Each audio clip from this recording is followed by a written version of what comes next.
Hey everyone, I'm Megyn Kelly. Welcome to the Megyn Kelly Show and happy Friday. We have an unbelievable pair of stories to begin the day with today involving Democrat cheating to win elections. I was told that never happens. What do you mean? I didn't think that was a thing.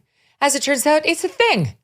A pair of cases now involving two states near and dear to my own heart, Connecticut and New York, and the mayor of New York City and the would-be mayor of Bridgeport, Connecticut. He is the mayor right now, and he's running in a Democratic primary, and he got caught red-handed cheating. So says the court who adjudicated his challenger's legal filing. You're not going to believe these stories. And this as Mayor Eric Adams, a Democrat running New York City right now, finds himself in a whole host of trouble. Here's the headline from the Daily Wire, quoting from the New York Times here. FBI launches criminal probe into whether New York City Mayor Adams received illegal donations from Turkey, and whether he conspired with a foreign government to receive illegal donations, whether he received illegal foreign campaign contributions and tried to cover it up, while his friend over in Bridgeport decided to stuff ballots into boxes to win a tight Democratic primary. Unbelievable stuff. We're going to get into it with one of our favorites today, Adam Carolla. He's host of the Adam Carolla Show. Hey, subscribe to the show on YouTube and follow me on Facebook, Instagram, and Twitter. This show is supported by Grand Canyon University. Founded in 1949, GCU is a private Christian university that is dedicated to delivering an affordable and transformative higher education. Their vibrant campus is located in beautiful Phoenix, Arizona. And according to niche.com, it's ranked a top 25 best campus in the USA. As of June 2023, GCU is offering 330 academic programs with over 270 online, allowing you the freedom to earn your degree on your time from wherever you are. At GCU, your degree, whether it's a bachelor's, master's, or doctorate, integrates the free market system and a welcoming Christian worldview. Learn more about GCU's programs, competitive tuition rates, and scholarship offers from your own university counselor. They'll become part of the supportive graduation team, taking a personalized approach to helping you achieve your academic goals, walking alongside you every step of the way. Find your purpose at Grand Canyon University. Private, Christian, affordable. For more info or to enroll, visit gcu.edu. Adam, great to see you. Happy Friday. Thanks for having me. All right, so you got to listen to this. I'm going to start with what's happening in Bridgeport, Connecticut. There is a Democratic mayoral primary underway. There's a guy named Joe Ganim, and he's the current Bridgeport mayor. He's being challenged by John Gomez. Both Democrats trying to get the Dem nod for the general election for mayor, which happens this Tuesday. Now, the incumbent, Gannon, forgive me, I'm not in Bridgeport, but Ganim, he was falling behind in the votes to his challenger, Gomez, when it came to the people who voted in person. So the challenger was winning based on the in-person vote. But Ganim weirdly predicted, Adam, the absentee ballots are going to break my way. You just watch. Okay, we'll wait. Lo and behold, Ganim won the incumbent, by 251 votes out of 8,173 that were cast. So tight. About 8,200 cast, he won by 251 votes. And guess what sealed the deal? The absentee ballots. That secured his margin of victory. This guy, Joe Ganim, happens to be, just FYI, you may find it interesting, an ex-con. What did he do? Was it like a, public urination? I don't know. Was it something like a mild white-collar felony? No. He served 7 years in prison for racketeering, extortion, accepting bribes, and kickbacks. Well, maybe that was in a job like in the private, market and in something, the private industry. No, it was as elected. It was as an elected mayor. Back in 1991, he was in office for 12 years. Then he quit when he was caught doing all that bad stuff, served 7 years, and then these dumbasses in Bridgeport elected him again. I'm sorry, my fellow Connecticut residents, but that was a dumbass thing to do. He won his old job back, and then in 2015, and then 4 years ago, he won a re-election. Shockingly, he's now accused of doing something else illegal. Wait for it, okay? Here's what happened. Gomez, the challenger, obtained surveillance video showing a woman stuffing what appears to be, I would add, is obviously absentee ballots into an outdoor ballot box days before the primary vote. So this guy Gomez filed a lawsuit against city officials demanding either a new primary or just for him to be declared the winner. Look at this woman. Look, you can see, she is putting, if you are not watching this on YouTube, go back later. You can see this woman in her long dress clearly stuffing handfuls, thick handfuls. Her hands are widely spread into the ballot box. And we know exactly who it was. It's Wanda Getter Pataki, vice chairwoman of the Bridgeport Democratic Town Committee and a supporter of the incumbent mayor.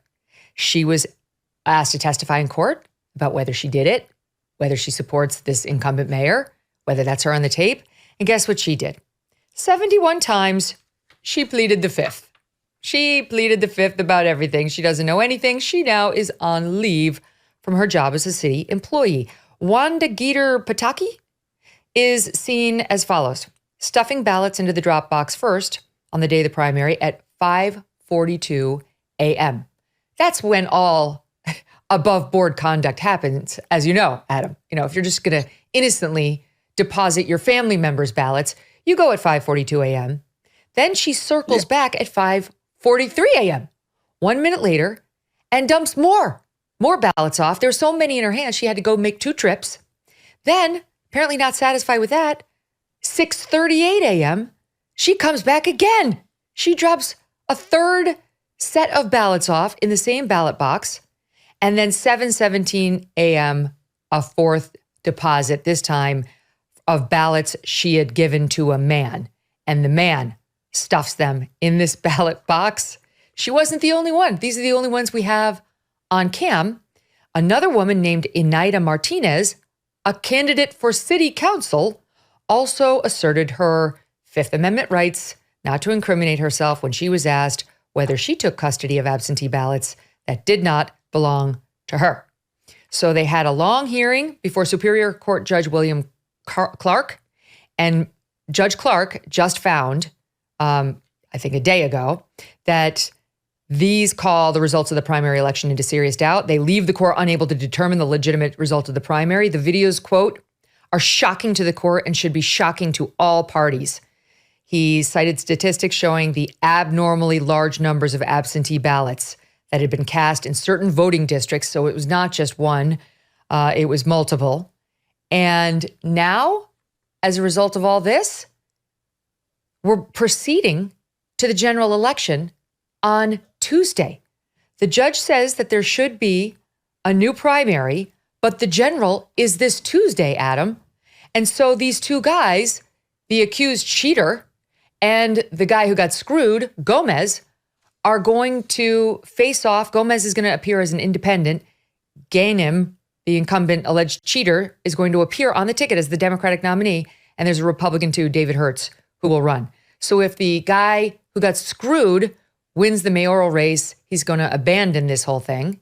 If the guy who got screwed loses to the cheating Dem, then he says he's going to enforce the demand for a new primary, and the mayoralship is going to have to take a step back, redo the primary. I don't know what that means for the Republican, but my God, we were told this is an impossibility and that you're a lunatic fringer if you believe things like 2,000 Mules, Dinesh D'Souza's film that tries to document suspicious ballot drops in the presidential race of 2020. Not saying it necessarily happened, but it's caught red-handed on camera here in Connecticut. Your reaction?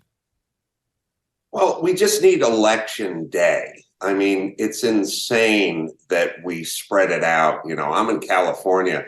We do ballot harvesting here. There's just no excuse for it because the public is always going to call the election into question if you spread it out over days, weeks, and months. If there's ballot harvesting, if there's all this absentee balloting, it just needs to be election day. And if there's issues with election day, like, well, certain neighborhoods have less precincts and the lines are longer, then let's focus on that. But the notion of doing it by mail opens the door to this. And of course, it's going to happen. Look, I think we figured out that politicians are some of the least honest people on the planet, and they want to win in any modes, by hook or by crook. So let's not give them options. You know what I mean? Like, let's shrink the window for options for them to cheat. And if you just did election day, and maybe you tweak a few things, maybe it's a federal day where no one has to go to work, maybe you extend the hours, maybe you have election mobiles that show up mobily into neighborhoods that have less precincts to vote in and less places to go to. But let's just have election day.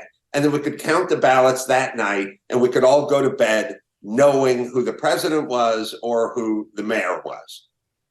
At a minimum, we need to get cameras on every drop box in America. That should be a bare minimum. Okay, you want to do absentee ballots? That's fine. Every single one has to have a camera that is intact and working on election day, so we can make sure we can just monitor it. That's fine. You want to do it? Great. It's going to be like the ATM camera, your face and your hands and what you're depositing up close and personal, so we can check if suspicious things like this happened, after the fact. If we get, as this judge found, an unusual ballot dump in terms of volume in particular ballot boxes, that seems pretty straightforward. We had Dinesh D'Souza on after 2000 Mules came out. And I have to tell you, one of my left-leaning, respectable lawyer friends gave me shit for it. Like, why would you put him on? That's beneath you. It's absurd. That's obviously all a lie. And I said, what's your evidence it's a lie? We don't know that it's a lie. Have you gone and checked all those ballot boxes? Have you watched the movie? Of course, he had not watched the movie. No. And I'll show, if people haven't seen Dinesh D'Souza's 2000 Mules, it does raise some very interesting questions. He doesn't have it red-handed, but he's got a lot of interesting incidents of what looks like nefarious behavior at ballot boxes on camera. And here's a soundbite from that. Watch it. What you're going to see is he approaches the drop box on his bike. He also has a backpack on. Pulled the ballots out of his backpack. Taking his time, digging around, looking for some ballots. Finally gets that, pulls them out. Okay, now I'm set. And he'll put them in. But you also see him get sort of frustrated as he starts to leave, because guess what? At this point, they had started requiring the mules, apparently, to take pictures of the stuffing of the ballots. It appears that that's how they get paid. So they take a picture and stuff it in. They take a picture, not a selfie, but a picture of the actual ballot going in. But this guy gets frustrated, so he actually has to park his bike, get off. So if you were there just casting your own ballot, what reason in the world would you have to come back and take a picture of the box? So interesting. And yeah, listen, when I talked to Trump, a couple of months ago, whenever it was, I asked him, what's the plan to unrig the next election that you say was rigged in 2020?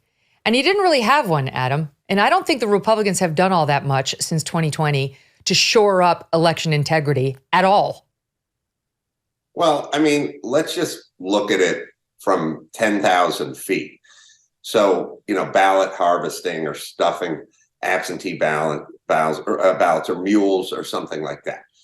And the Democrats go, that's impossible. That never happened. Okay, so we're saying conceptually the Democrats aren't capable of trying to cheat or rig an election. Is that what we're saying?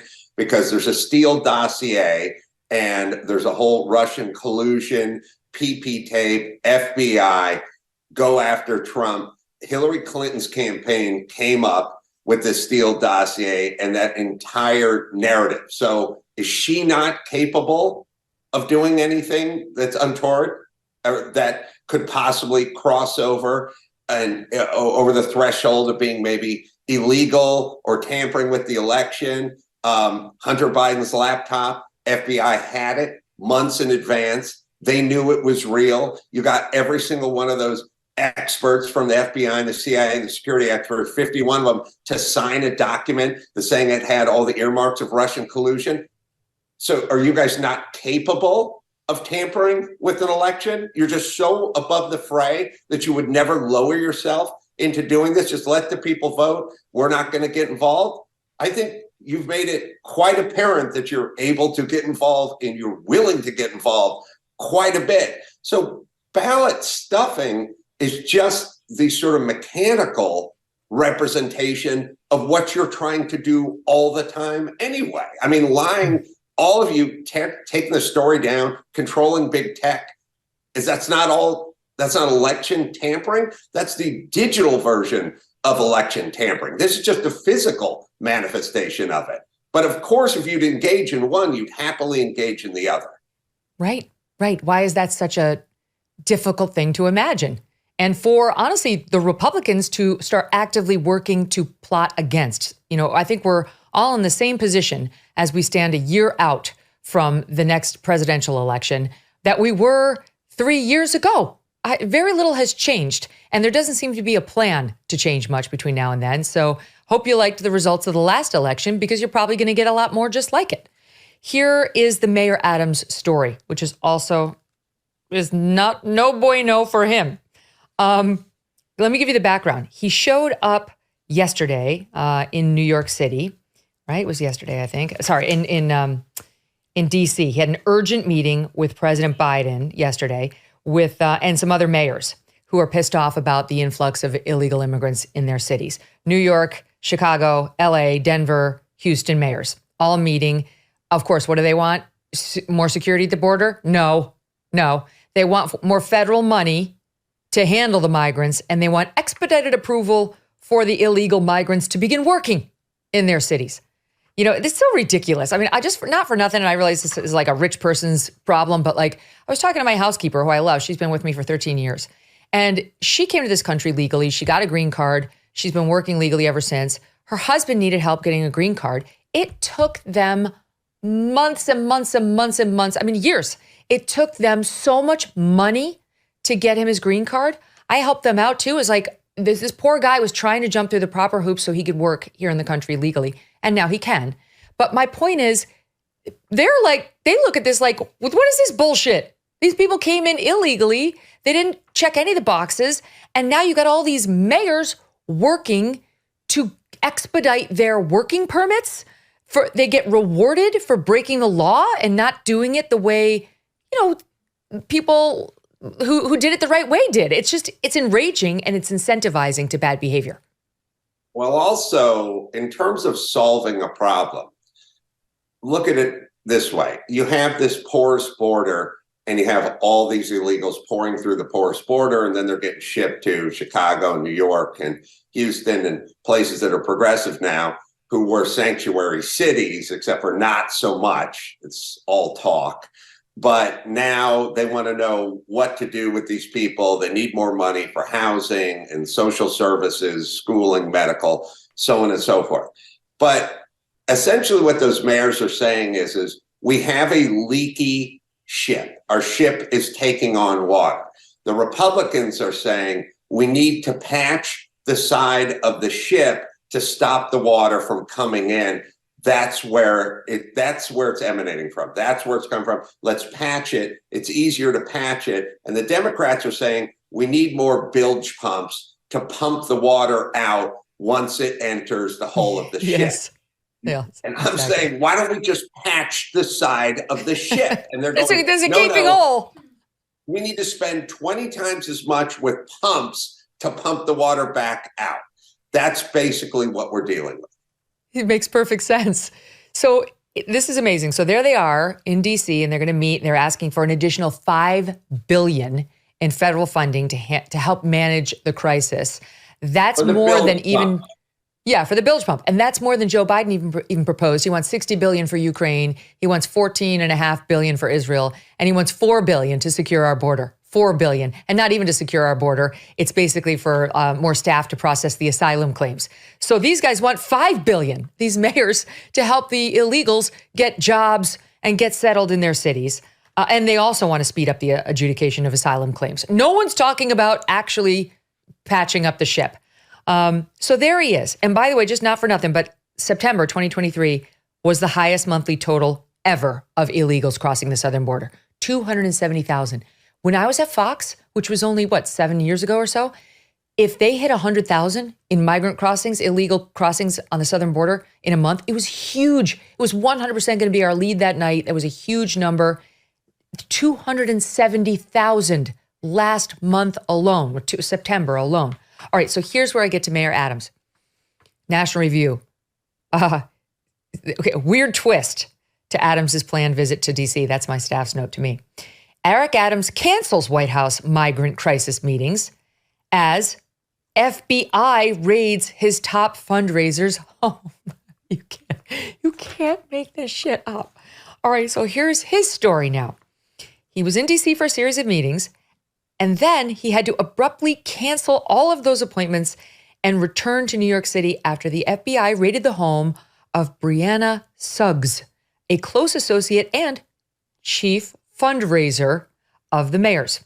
A person with knowledge of the raid on Suggs's Brooklyn home told the New York Times that agents from the FBI's Public Corruption Unit questioned Suggs at her home, and the home itself was searched. Campaign finance filings show that Suggs has been paid more than $150,000 by Adams since 2021 through her company for campaign consulting and fundraising.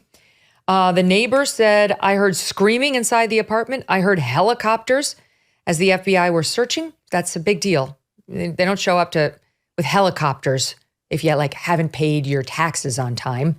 The house is now boarded up, says the neighbor.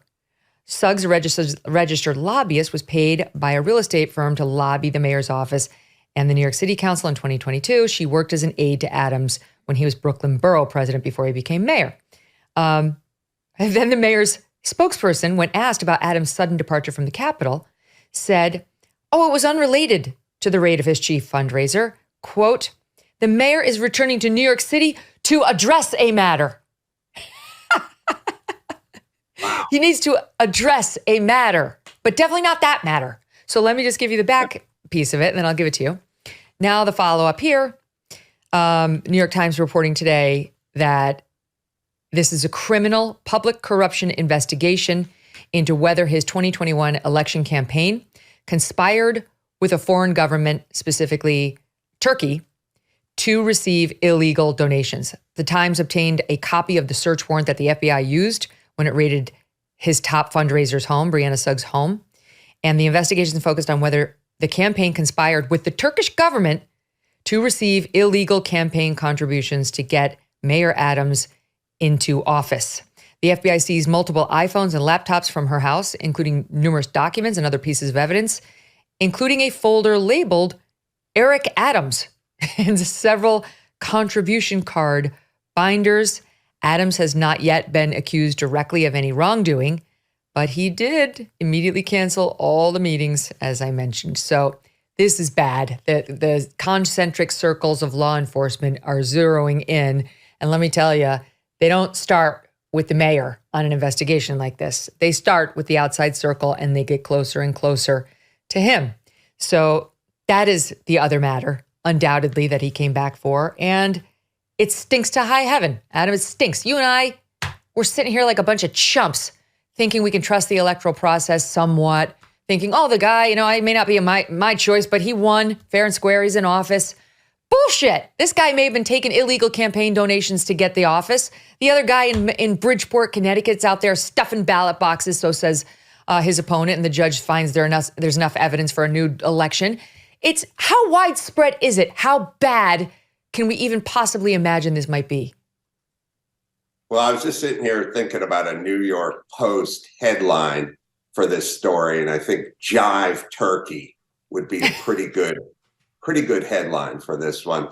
I just now assume it's everywhere, which is sad. I mean, how much faith have you lost in our system, whether it be the CDC or the WHO or the FBI or the CIA? Like, how much faith have you lost in this in just like the last 3.5 years? I was pretty good at almost everything. If you would have talked to me 10 minutes ago about the CDC, I'd be like, it's a group of experts who understand everything and you should listen to them. And I felt that way about most politicians growing up. I felt that way about the system in general. I believe the food pyramid. I was down with all of it, and now Good point. I don't believe any. I mean, the food pyramid turned out to be a lie. What the hell? They were stuffing us full of bread all day, every day. They were like, don't use butter, use margarine, and eat tons of whole grain. Don't touch any protein. Like the exact opposite of the truth. It's insane. And I guess I was thinking about this. I was talking about it on my podcast the other day, which is I was saying, look, at the time the stuff came out, we sort of bought into it. So the food pyramid came out, and we're eating seven meals that are 7 portions of whole grain every day, and just a little bit of protein, and using margarine instead of butter, and using skim milk instead of whole milk or cream. And we bought into it. I said at the time we believed in it. Now you look back at it after 20 years, 30 years, and you go, oh my God, they're wrong about everything. Well, just picture moving ahead now, 30 years, and looking back at the CDC, at Michelle Walensky, at Fauci, at the Hunter Biden laptop, at Joe Biden, never spoke to my son about any business dealings at any time. Just look back, and we're going to look back at this time 30 years from now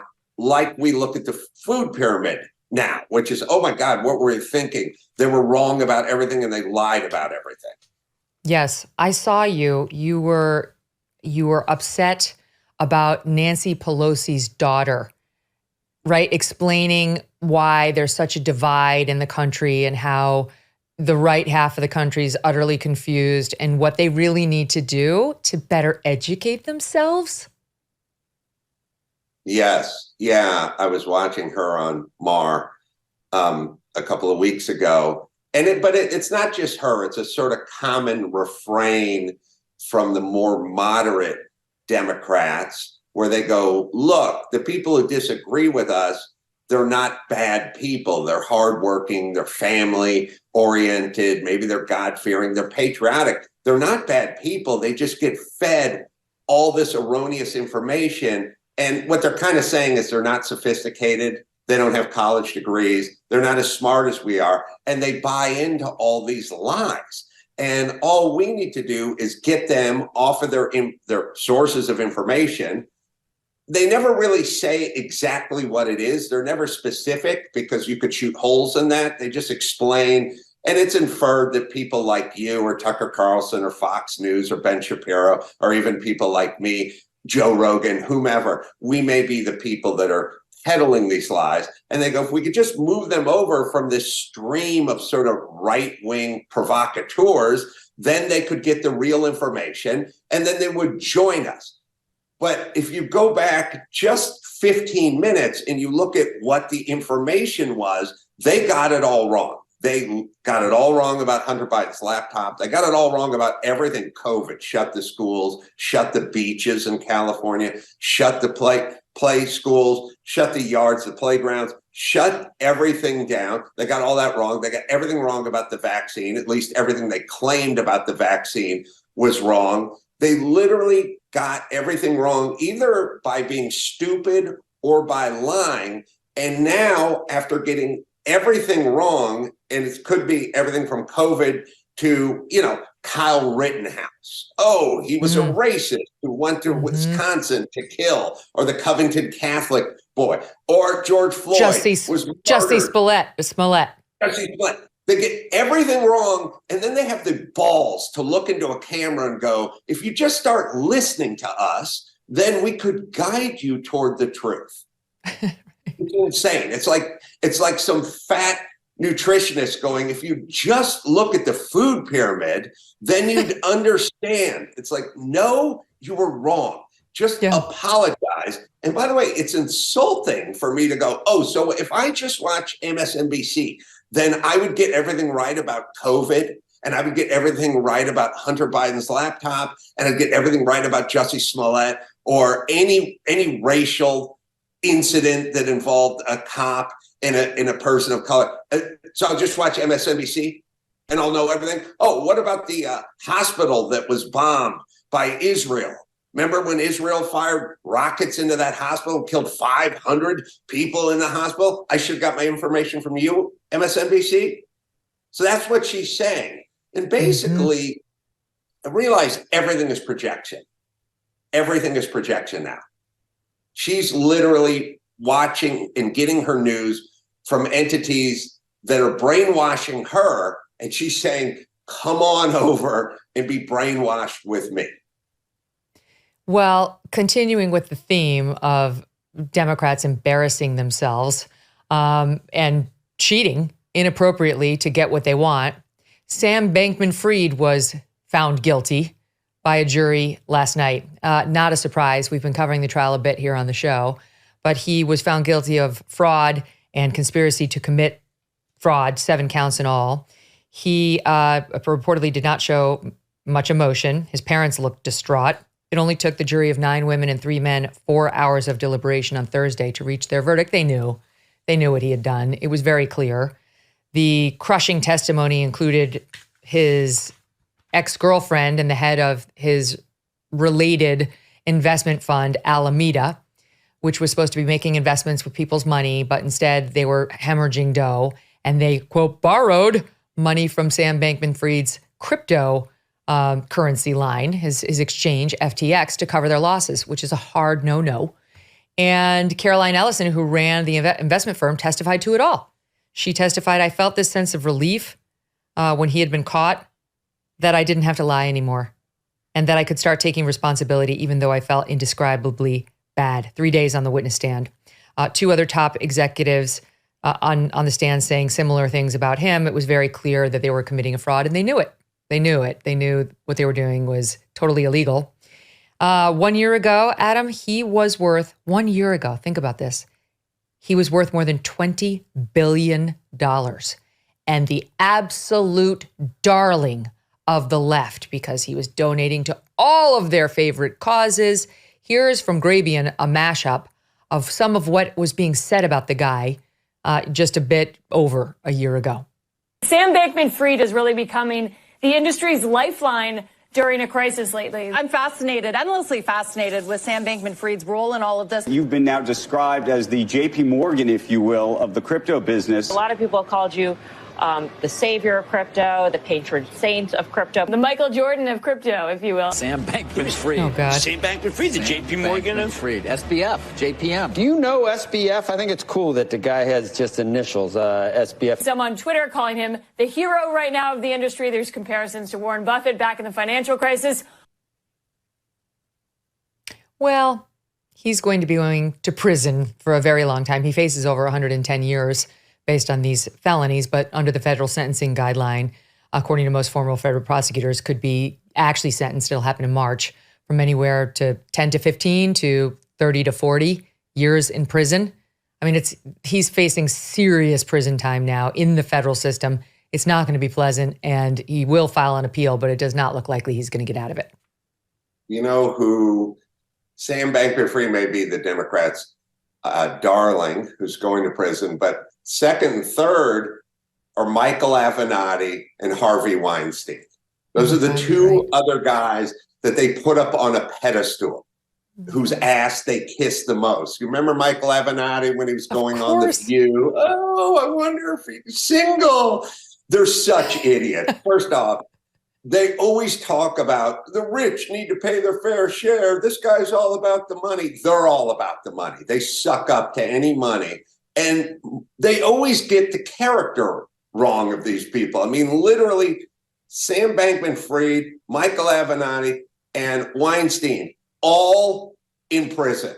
And those were their gods on the left. So maybe you need to recalibrate just a little bit. If you think these people are the best people on the planet and you suck up to them and they all end up being horrible and put into prison, maybe you need a little recalibrating, ladies of The View. Yeah. And you know what else? The members of the press, those were all journalists I was showing there on CNBC. Where is your skepticism? Where is your natural dislike for people in authority? That's how our profession, journalism, was built. guys who are working class dudes who are shoving dimes into phones to try to get their connections made, to spill dirt on corrupt politicians and assholes like Sam Bankman-Fried who are taking care of the little guys in too many instances. Instead, they want access to the power. They want to be part of the crew. Those CNBCers like, oh yeah, look at him. Oh, it's so cool. That you need to have a healthy disdain for the people in power you are covering and their failure to do it, both at CNBC in this instance and across the board when it comes to politicians on both sides, is part of the problem that we're facing right now. Well, I think the bigger problem, and you're 100% correct, but what I'm saying is you can't choose a side as a journalist. You can't have a healthy disdain for Donald Trump and Ron DeSantis and while trying to lift up and fluff up people on the left or people associated with people on the left or people who make huge donations to people you're trying to fluff up on the left. That's the problem. The problem is the disparity. If you just fluffed up both sides, well, at least you'd be consistent.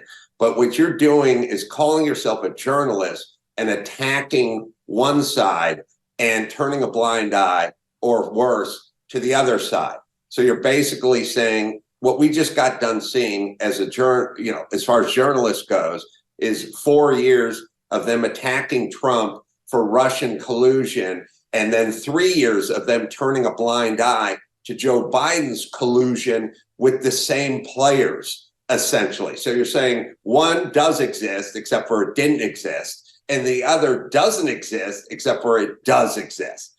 Mm-hmm. That's the part that makes you a horrible journalist. If you were just agnostic on both of them, or you went after both of them with equal energy, then we'd be okay.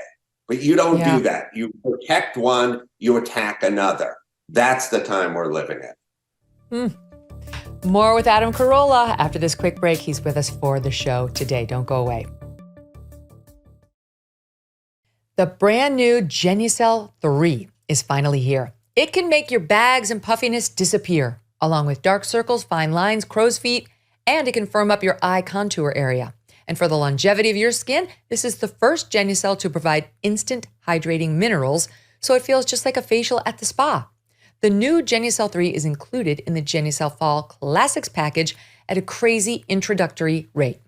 It includes Genucel jawline treatment for a firmer neck and jawline, and you get the classic Genucel XV anti-wrinkle moisturizer, as well as the vitamin C deep firming serum. It's like a free spa treatment every day.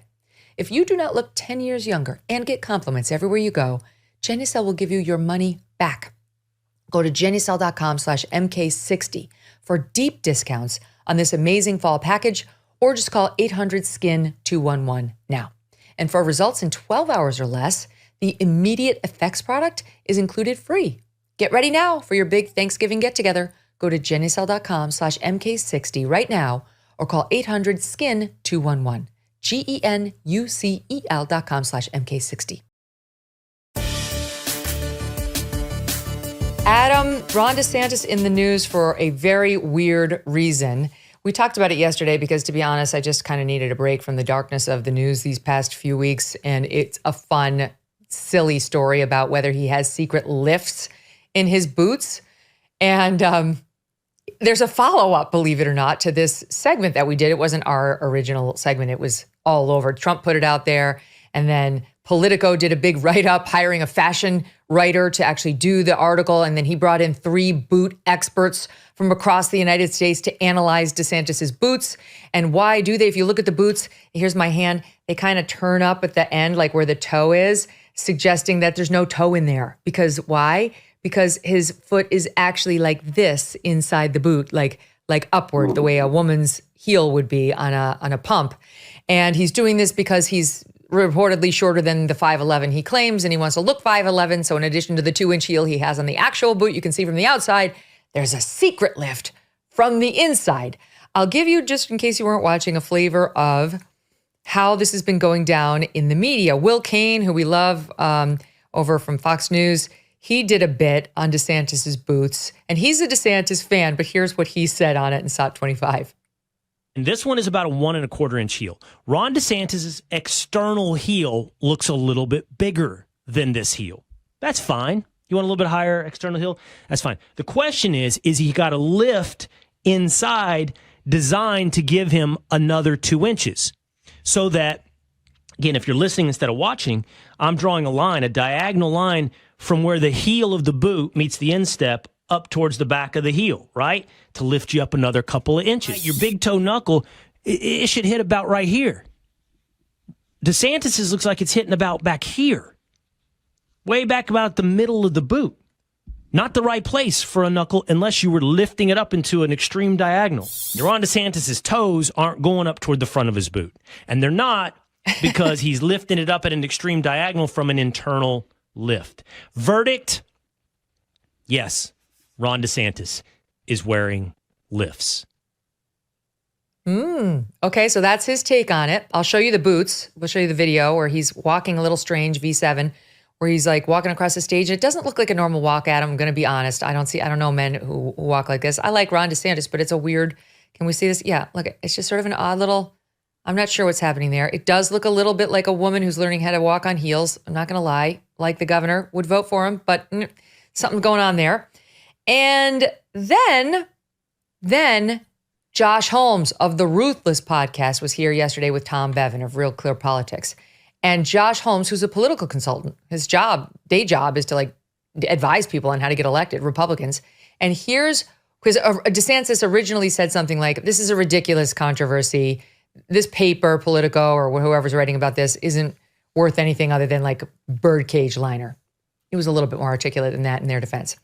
And Josh Holmes came on the program yesterday and had some advice for the governor on how to handle this.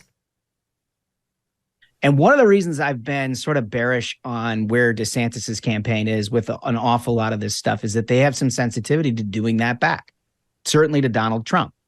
And when you have one side that is willing to deploy every tactic in the book and get the national conversation having about whether he's wearing lifts, and you're not willing to say, like, I'm going to take my lift and shove it up your fat ass, like it's a one-sided discussion. Like, you can never get out of it. Come out on the next debate stage on stilts or something. You know, I mean, just make the whole thing a clown show out of it. I'm sure people would love that. Well, guess what happened? It wasn't that quote exactly, but DeSantis went on Newsmax, I think with our pal Eric Bolling, and look what he said last night. This is no time for foot fetishes. We've got serious problems as a country. You know, if Donald Trump can summon the balls to show up to the debate, I'll wear a boot on my head. This is a time for substance. This is a time for us to debate the issues that matter to the American people. He said balls. He's getting serious. So what do you make of Bootgate and whether it's, why are we talking about it? Why are so many people interested in it? Well, first off, full disclosure, I'm wearing Spanx and a push-up bra right now. You're my man. So I just don't want to get, fragged online. Too judgy. Okay. It definitely seems like he's got something in there. Forget about what's in the boot. Choosing to wear cowboy boots in general is 99% short guys trying to get a couple of extra inches just in their shoe. Because if you just wear flat dress shoes, whatever, you don't get as much. Sylvester Stallone is a short guy. He's always wearing boots everywhere. Boots are uncomfortable. They're not great for walking around. And the only reason, if you did some sort of boot survey, you'd find that 86% of boot wearing was done by guys under 6 foot and almost zero was done by guys over 6 Oh, that's foot. so interesting. I did not know that. I mean, you're accepting, I assume, actual cowboys and people who work on ranches and with horses where it's what you must wear. Yes, I'm going to back out actual cowboys and certain members of gay parades. The rest of us would wear. I'm 6'2", and I don't wear cowboy boots. Cowboy boots are uncomfortable to walk around in. They are uncomfortable. You only do it if you needed the height. Like I did radio many years ago with Danny Bonaducci from the Partridge Family. He was a short guy. he wore cowboy boots every day. I wore tennis shoes every day. But if I were the short guy, I'd probably wear cowboy boots. And if he was the tall guy, he'd be wearing tennis shoes. So just the presence of cowboy boots suggests a little Napoleon situation going on there. Got it. Well, I didn't know anything about the boot lift controversy. I was just watching DeSantis wearing cowboy boots in a suit. And I didn't know anything about the lifts. I just thought, well, that's an odd choice, cowboy boots in a suit, but maybe he's in Wyoming talking to ranchers or something like that. He's not, he's from, he's in Florida, obviously. Florida isn't Houston. It's not Wyoming. You know what I'm saying? So where did the cowboy boots come from in the first place? You choose to wear cowboy boots when you have issues about your height. Now, if you want to add a second story to your cowboy boots, well, that's maybe what he did. But the fact that he even chooses to wear cowboy boots suggests to me that height is an issue for him. That being said, who cares? Yeah, I would much rather have a 5'5" Joe Biden who knew what the fuck he was doing than a 6'9" Joe Biden who acts how he acts today. Exactly. Ron DeSantis at worst, and not that it's bad to be shorter, but at worst is 5'9", and he should be like, hello, I served in the Navy JAG Corps. Suck it. 5'9", I went over to Iraq. I realized he wasn't on the front lines, but obviously he's a guy with courage who served his country on it. Who gives a shit how tall he is? But he cares if this is true. And I guess it just is a window into a certain level of vanity or insecurity, which is probably present in most of our politicians. You're going to think Barack Obama was an incredibly vain and insecure? I don't believe it. Trump too, he's always got like the hair has to be just right. He's going to a tanning bed for God's sake. I don't know. I think it's a common trait amongst our politicians, in particular the presidential candidates. No, I agree. And I think, well, first off, DeSantis isn't wrong when they do those surveys of like Fortune 500 CEOs, 95% of them are over 6 foot tall. So there is an actual sort of baked in bias. If you asked a kid and showed him a picture of a tall person and a short person, you said, who would you like running this country? 95% of them would pick the tall person. So there is some math to it, but I think what we're all responding to is him lying about it. That's the thing that we're responding to, not the trying to get an extra inch and 5/8.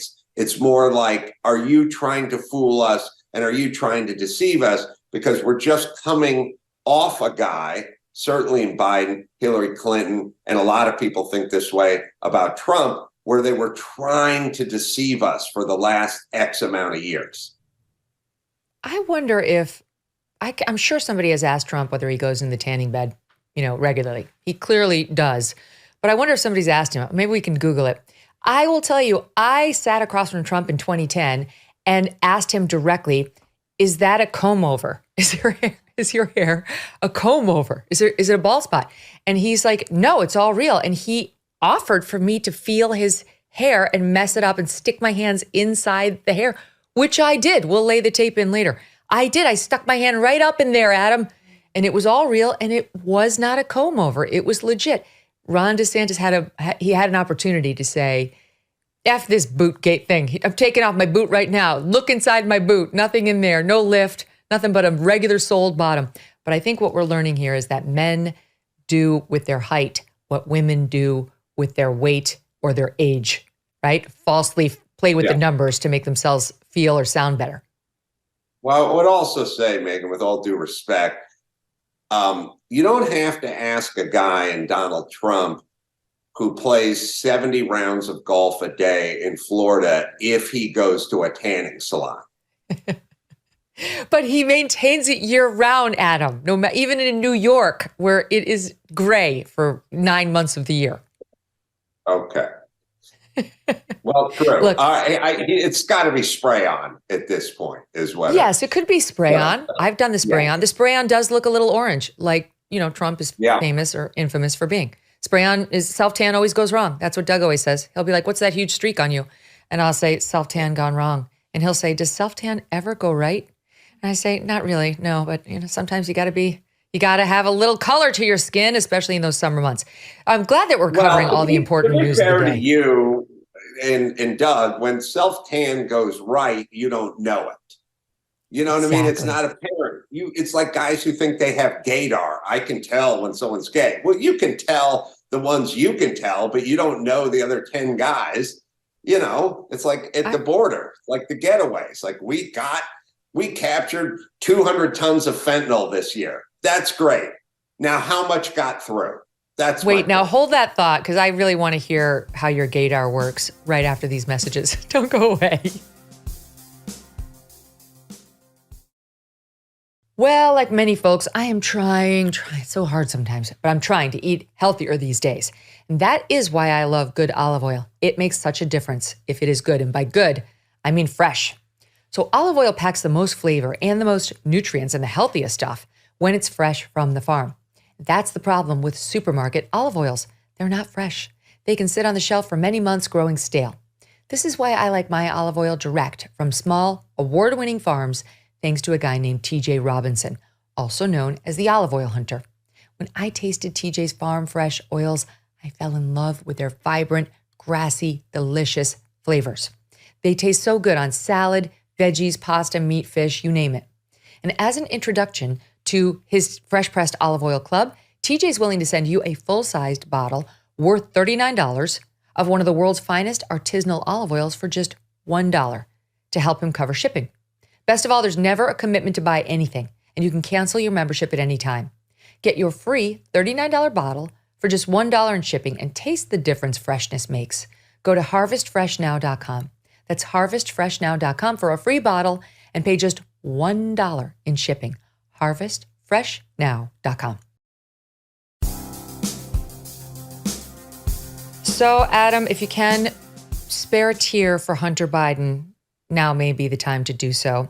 He's very sad that the mean, awful press corps has, quote, vilified his addiction. They vilified his addiction. In a piece in USA Today, he talks about how his struggles and mistakes have been the fodder for a vile and sustained disinformation campaign against him and his dad, and an all-out annihilation of my reputation, such as it was. He goes on to say, look, I'm not a victim, but what troubles me is the demonization of addiction, of human frailty, using me as its avatar, and the devastating consequences it has for the millions struggling with addiction, desperate for a way out and being bombarded by the denigrating and near constant coverage of me and my addiction on Fox News and in the New York Post. So that's what he's worried about, what coverage of his troubles is going to mean for other addicts who he thinks are looking at him thinking, you know what, Fox News and the New York Post are going to come for me next. Well, first off, as long as the other addicts aren't embezzling millions of dollars from Ukraine and China and Russia and all the worst dictators in the world, then they shouldn't have an issue. Like, if they're not using their dad's name to enrich themselves and they're just strung out on heroin, then they can go see Dr. Drew and they should be fine. So they can avoid this kind of scrutiny by not being an international embezzler. So just a tip to all the people struggling with drugs, you can avoid this by just being a junkie. But you can't be an international thief and a junkie, because then you will not be able to avoid this scrutiny. So that's you went too one. far.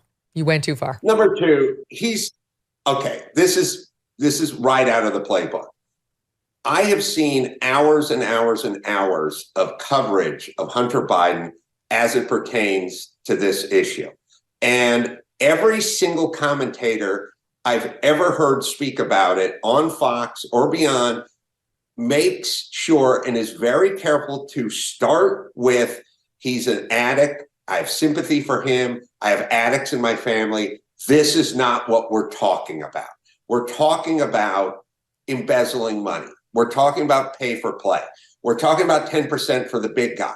It's not 10% of his cocaine. It's 10% of his money for the big guy who's now president of the United States and was vice president of the United States. So he is hiding behind this, and it's a common tactic, and it's what Democrats do all the time. You know, God forbid you have some problem with any member of the squad. Oh, it's because we're people of color. Oh, because we're gay. No, you're anti-Semite bitches. That's why we don't like you.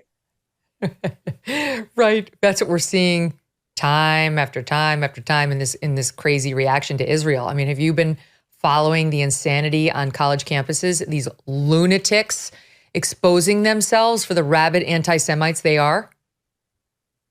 Well, it's insane. And I was saying on my podcast the other day, like, do this thought experiment. What if we just went back to the year 2000?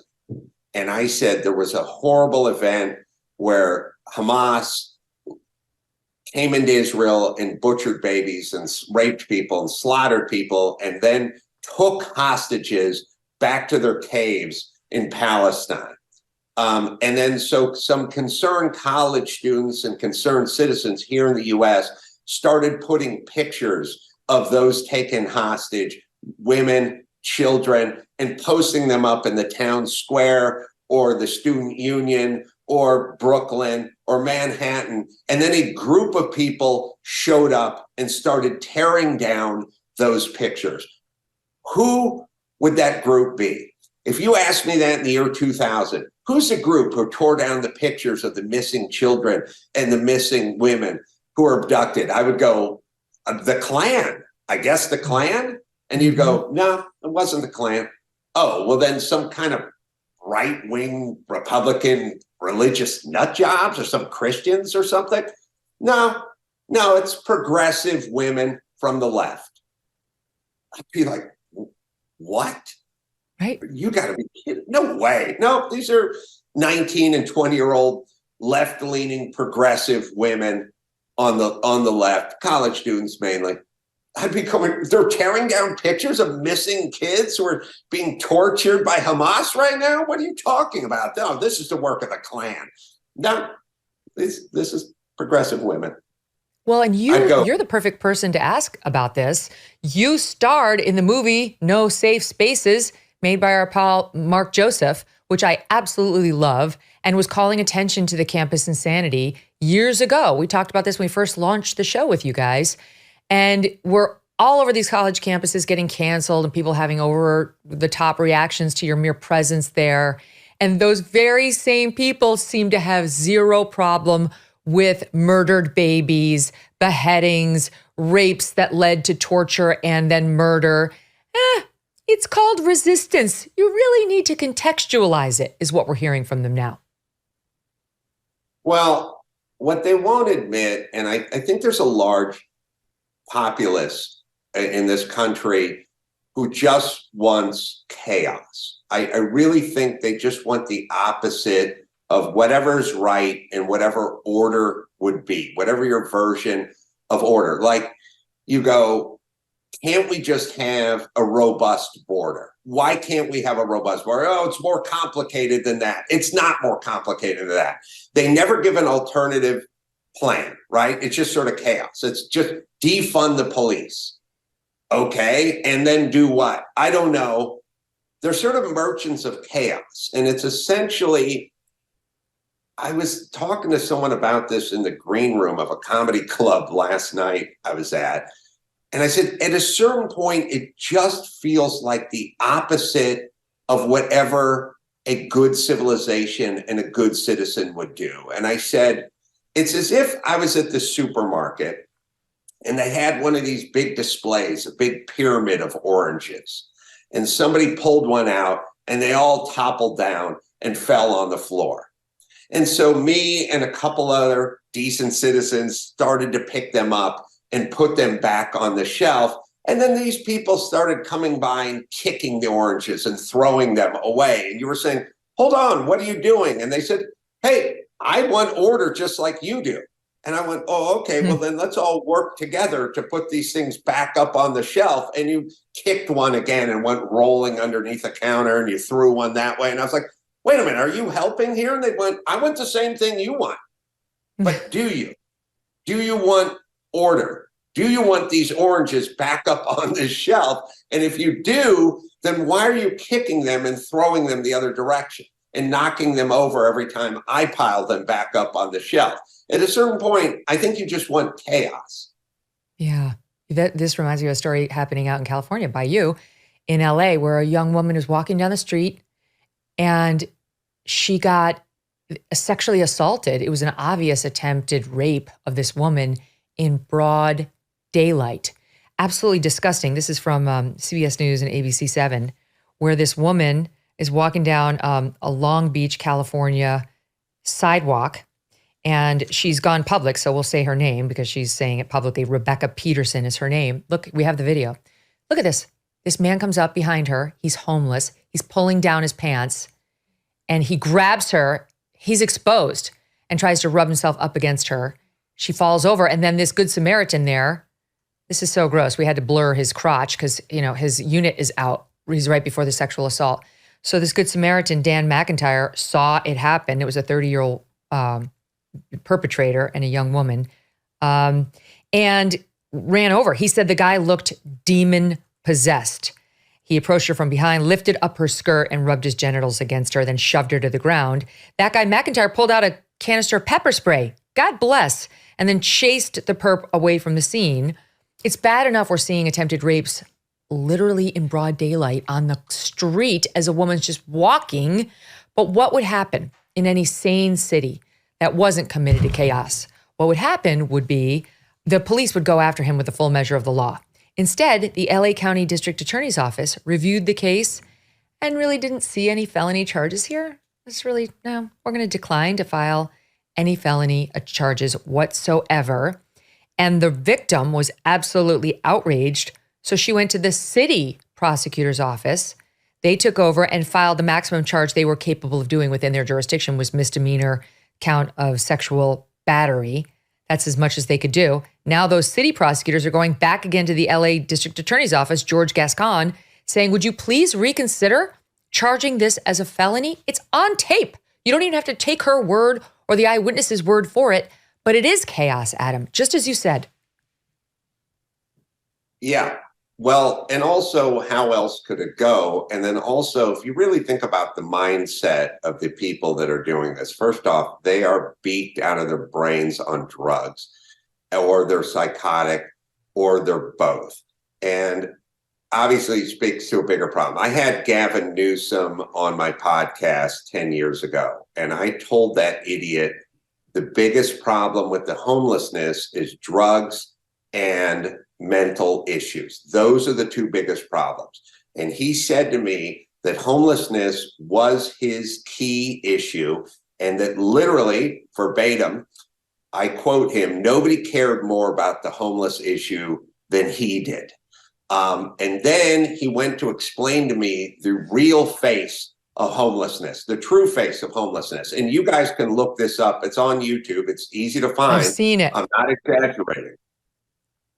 He said the true face of homelessness was a mother of two who was recently divorced, who had a full-time minimum wage job and couldn't make ends meet. That was the real face of homelessness. Now, of course, no human being has ever seen a mother of two out there wearing a Taco Bell outfit. It's all males, some females, all junkies, and everything to do with mental illness. So he's trying to solve a problem that doesn't exist. If the problem was sober women who are mothers of two who are recently divorced, we have all the resources in the world for those people. But that's not who the problem is. And if you really think about just sort of Democratic liars, like you look at it this way, Gavin Newsom says the real face of homeless is mothers of two, and AOC says the people that are looting the stores are mothers who have hungry children who just want a loaf of bread. Have you ever seen anyone steal a loaf of bread and all the thousands of hours of mobs and looting and rioting that has gone on? I've never seen a Panera. The only time I've ever seen that happen in New York is when I went to see Les Mis. Right, exactly. That's it. It doesn't happen. It's ridiculous. And it's really endangering people in these massive cities. I'm not for nothing, but Gascon, RDA, the Philadelphia, the Chicago, all these guys get Soros funding when they're running for office, and then they get in office, and Soros doesn't have to live near the resulting crime when they won't enforce the criminal code. And just yesterday, we were covering this bearded lady, we were calling him. It's a guy. That's why he has a beard. And he's posing as a woman, as a rabbi who stood up and confronted Joe Biden at this fundraiser he was speaking at, saying there needs to be a ceasefire. So it's a man pretending to be a woman, and it appears to be a Jewish person pretending to care about Jewish people, but really doesn't seem to, who stands up at this thing to say there has to be a ceasefire now, which everybody knows would lead to the annihilation of Jewish people because Hamas is not going to stop. Hamas has made very clear that they're going to keep on going until Israel doesn't exist anymore. So it is amazing how many fingerprints you see of George Soros on our nation's problem. And in that case, this woman was funded by George Soros' son, who is affiliated with her in some meaningful way. But there are people who are actively sowing the chaos of which you speak. And who is the Republican counter to that? Like, who's the deep-pocketed Republican who's making sure sane DAs get elected so that we can prosecute crime, and sane homelessness approaches and policies are put into place so we don't have to walk through tent cities to get to the bus stop? Yeah, the problem is whether it's a roommate who wants chaos or whether it's a DA who wants chaos in your city, as the sane roommate, you can never sufficiently battle them, because you're the one who's going off to work, who is paying your bills, who's washing your dishes. And anyone who's had a crazy roommate knows they always win. Your only choice is to move out. You can't fix them. Like, you just have to leave California. You can't fix California because California is crazy. Newsom is crazy. All the mayors, the DAs, the city council, like everybody is just crazy. There's no fixing crazy.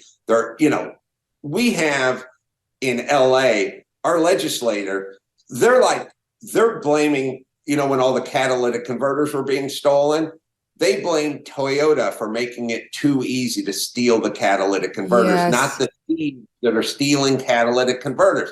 If you're going to be guided or governed by that kind of crazy, then you just have to move. That's an insane roommate. That's terrifying. Yeah, we did cover that story. Speaking of Gavin Newsom, he's out there trying to rewrite his COVID history. Truly one of the worst in the nation, possibly the worst on the lockdowns about which you were very public. And he's doing two things, saying we did way better than we did poorly. We had way more successes than we had mistakes. And by the way, anything you don't like was the result of local government in California. Not me. It wasn't me. Here's a flavor of an interview he gave with Fox 11 anchor Elix Michelson in SOT 10. What do you think was the biggest lesson learned in terms of what we did wrong that maybe you would do differently the next time around? I'm not consumed by what we did wrong. I'm consumed a little bit more by what we did right. I mean, we led the nation in terms of, there's no large state that outperformed California. On a per capita basis, the number of people lost their lives in California is substantially lower in places like Texas and Florida. We had less learning loss than states like Florida and elsewhere. So we outperformed the rest of the nation in that respect. At the time, we didn't know what we didn't know. And we're experts, we're geniuses. In hindsight, though, we have a report that we're looking forward to publishing on areas where we could have proved to substantively answer that question, not emotionally answer that question, through an objective lens, not a partisan lens. Oh, my Lord. Let me just give you the second defense, because it speaks to how anything you didn't like, that was me. The school closures, that was those asshole local mayors. I ceded all control to them. Listen. Schools shut down too long.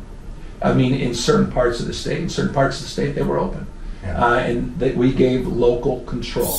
The local control funding formula, it's a constitutional construct. It allows localism. And we advanced localism. We didn't have command and control. We allowed that local control. And in some cases, it was, yes, they waited too long. In other cases, they didn't. It's an interesting fact, isn't it, that states like Florida are out there saying we opened up earlier, and yet they did worse in academic achievement. You have to, I think, come out of this with a sense of humility, absolutely, but also a little grace that California tended to do a little bit better than most other states. I mean, like literally every word of that was a lie. Yes, total revisionist history. Well, let's just think about it. So you're saying states where they shut schools down and kept kids at home, like California, the kids did better academically at home than they did in states that were free, that did not close the schools? Well, in that case, why are kids at school right now? Why not just shut all the schools so they can stay home and get more learning in than states that let the kids go to school? Because that's essentially what he's saying. I know he can't do math, and I know we don't keep track of math scores in California, but if you're doing the math, you're saying, okay, so the longer and the harder you lock down, the more the kids flourish academically. That's number one. Number two, this guy is a goddamn sociopath. I talked to him. I stared into the eye of the beast for an hour and a half on my podcast, and all he does is lie. He like puts Brill cream on his teeth. I don't know why more idiots don't understand who this guy is. I lived in California. They shut down the beaches. They arrested people for paddleboarding in the harbor. They shut down all the beach volleyball courts. By the way, being outdoors, vitamin D, exercise, sunshine could have been the best thing for you during COVID. But no, he locked them all up in their apartments. This guy's a sociopathic, tyrannical dictator, and nobody should listen to a goddamn word this idiot says. Tell us how you really feel. He's numbers are actually... sociopath. He's a liar. And by the way, he didn't believe COVID for 10 minutes. He was out eating. Yep. And I think you can check the timeline. When he was at the French Laundry, which is the most expensive place you can eat in California, with 28 of his closest friends, arm in arm, banging elbows, no mask, eating indoors. The following week, he shut down outdoor dining based on zero science in California. Zero science. He never believed in COVID. He did want school lockdowns. And at the same time he was pushing them for everyone else's kids, he sent his 4 kids to private school, which was open. So his kids got to go to school while he kept all the other kids who are going to public school in California away from their teachers, away from in-person learning, which we know was of course better for the children to be in school. So it's of course a double standard. Well, and the teachers' unions are in the back pocket of the Democrats, and they're going to dictate to the Democrats what they want. And the teachers' unions are corrupt and they're cowards. And so they just wanted to stay home. So they just told all the Democrats who were in charge of California or Chicago or wherever they happen to be in charge, we're staying home. And we want to stay home. Who doesn't want to stay home? But Gavin Newsom's revisionist history on his tyrannical COVID lockdowns are insane. And by the way, why do revisionist history if you were right? If you were so much better than Florida, if you're so much better than Texas, then why do you need to go back and tweak the past? Just tell us what you did. And by the way, it's insulting for anyone who lived in California because they saw the schools closed. They saw the playgrounds closed. They saw the churches closed. They saw the beaches closed. I mean, these guys are sociopaths. I saw Eric Swalwell on a news show about 3 weeks ago, and he's like, the Democrats? Well, let me tell you about the Democrats. We're the party that if some airborne virus sweeps the land, we're the ones who are trying to open Main Street, open schools, open churches. Like, oh my God. Said, churches and schools. You're the ones? Or you're the ones who locked everyone down and got everyone addicted to fentanyl and suicidal for a year and a half, you jackass. That's exactly what Gavin Newsom did. We've covered at length his shutdown of the churches there and how he was on them. He got federal help in sniffing them out, underground investigators inside churches to see if people were wearing their masks and keeping social distancing. The feds are still going after some of them. Bill Malugin of Fox News tweeted out a reaction saying, this guy repeatedly shut down California businesses in 20 and 21. He issued stay-at-home orders. By the way, he definitely issued mask mandates and vaccine mandates for all the schools, which he did close. And he's doing something similar to what we saw Andrew Cuomo do, who's also trying to wiggle out of his authoritarian streak during COVID, which is they're saying, well, I didn't order them closed. Yeah, I left it to the locals. What they did was issue these, quote, like color-coded tiers that decided who could open and who couldn't, and then stayed in the red the entire time and got on the schools who didn't listen. That's, of course, what he was doing. And then, of course, sent his own kids to in-person learning at private school while the public schools in Sacramento County, all around him, remained closed. Overnight curfews, closing of the businesses, and so on. Obviously, though, he's running for office. There's zero chance for him to be doing this revisionist history if this guy were not running for office. And I don't care. We'll see how he manages to get Joe Biden off the ballot. Right now, RFK is polling at 22% of the Democrat Party, like 22%. So good luck getting him out of the way. I don't think there's some love affair for Gavin Newsom that's being tamped down right now. I really don't.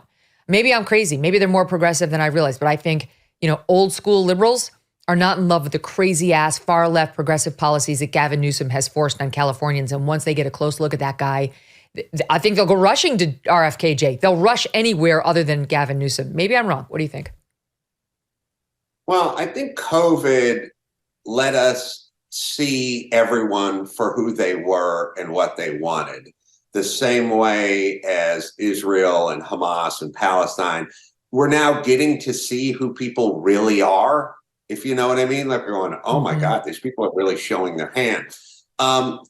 Gavin Newsom, Gretchen Whitmer, many of these people, certain Lori Lightfoot, many on the left, jumped at the opportunity to seize control over their populace. And they did it immediately, which meant they wanted to do it all along. Now, show me Ron DeSantis. Ron DeSantis showed us who he was as well. He did not want to do this. So what Gavin Newsom showed me was, let's just say you thought to yourself, I'm going to have a fire drill at my house. I'm not going to tell my wife. I'm just going to see how she reacts when I set the smoke detector off. And you did a fire drill and you set the smoke detector off, and your wife ran upstairs, grabbed her jewelry box, ran downstairs, knocked over one of the kids, pushed away the other kid who was standing in front of the door, ran out the front door and slammed it shut behind her.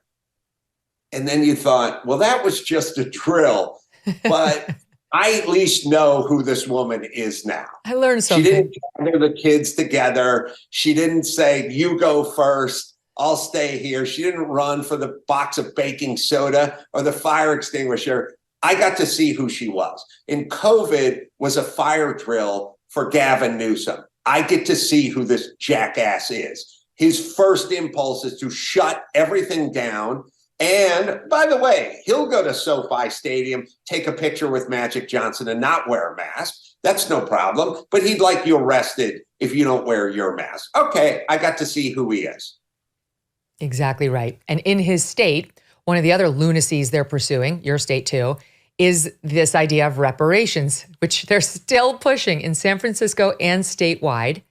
And there was such an illuminating clip circulating online this week. I don't know if you saw it, but for some reason, the former star soccer player, Abby Wambach, was interviewing this woman. We looked up her name. It is Dr. Yaba Blay, who describes herself as a scholar, activist, public speaker, cultural consultant whose scholarship work and practice centers on the lived experiences of Black women and girls, with a particular focus on identity, body politics, and beauty practices. You know where this is going. So Dr. Yaba Blay gives an interview to Abby Wambach, whose conduct in this clip is equally, if not more appalling than that of Dr. Blay. But Dr. Blay gives up the whole reparations game for these guilt-ridden, woke progressives who think they're going to buy their way out of their white guilt. It's a no. Here's the clip. White people, I need you to know that your money will not assuage you from your guilt. You cannot pay your way out of this. There aren't enough reparations in the world that you can pay us. And so you think because you write a check or you slide me something in Venmo that you're absolved and you can tell somebody, well, I gave Dr. Blay $100. I'm not racist. Dr. Blay is going to spend your $100 and still tell you that you're racist. Thank you. That's awesome.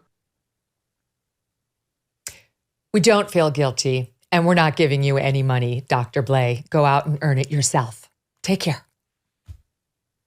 Well, to be fair to Abby, the soccer player, she would just do that. Like if Dr. Blay was like, we should take all white cats and throw them in wood chippers and take black cats and give them castles, she would have been like, oh, yeah, yeah. Right yeah. on. I mean, she could have said, I rode a unicorn here into the studio. And sometimes when I make a number 2, there's just gold ingots in the toilet. And Abby would have been like, oh, yeah, no, right. And Lord of the Rings, that was a documentary. That wasn't a film. That was a real thing that happened. And Abby would have went, right. Because nobody can push back against these idiots. I mean, just like the idiot that interviewed Gavin Newsom. It's just like, oh, okay, Florida did a lot worse than we did, but everyone's moving to Florida because it's so bad and everyone's leaving California and going to Texas. So you picked out Texas and Florida as the 2 places that did worse than California. Then why is everyone leaving California, idiot? What is it so that weird. They don't know that you know? Yeah. People start doing some goddamn interviews. That's what I'm saying. Stop nodding your head at all the BS and lies and hate speech. Just Don't do it. Start pushing back. Do some interviews. Right. It's a lost art. Yeah. And in particular, when it's, I don't know this reporter, but like when, you need ongoing access, if you're a lefty interviewing a lefty politician, if you're a lefty star soccer player interviewing somebody who's lecturing you on race, and you have the original sin of being white, grow a pair. All right. Grow a pair. You're going to have to be a big girl and push back on that nonsense. Doctor, you're not getting my money. I don't feel bad for you at all. I feel zero reason to atone for anyone's sins hundreds of years ago. Get off your high fucking horse and get a real job. She right now does some sort of whatever wokeism work that, of course, CNN turned into a documentary. You need my $100 after that? Well, you're not getting it. That's the kind of interview I would like to have with her. Maybe she'll come on the show, Adam. We could have like a sit down, the 3 of us, and go over. They'll never come on the show. They're always cowards. They only go where the getting's good. And here's how I know that. Remember during COVID, when the big problem, according to the left and Biden and Fauci and Rochelle Walensky, the big problem was that the Fox viewers and the MAGA people and the Trump supporters weren't getting vaccinated. Those are the people they had to get through the message to, right? And they would say it all the time. This is a problem of the unvaccinated. And who are the unvaccinated?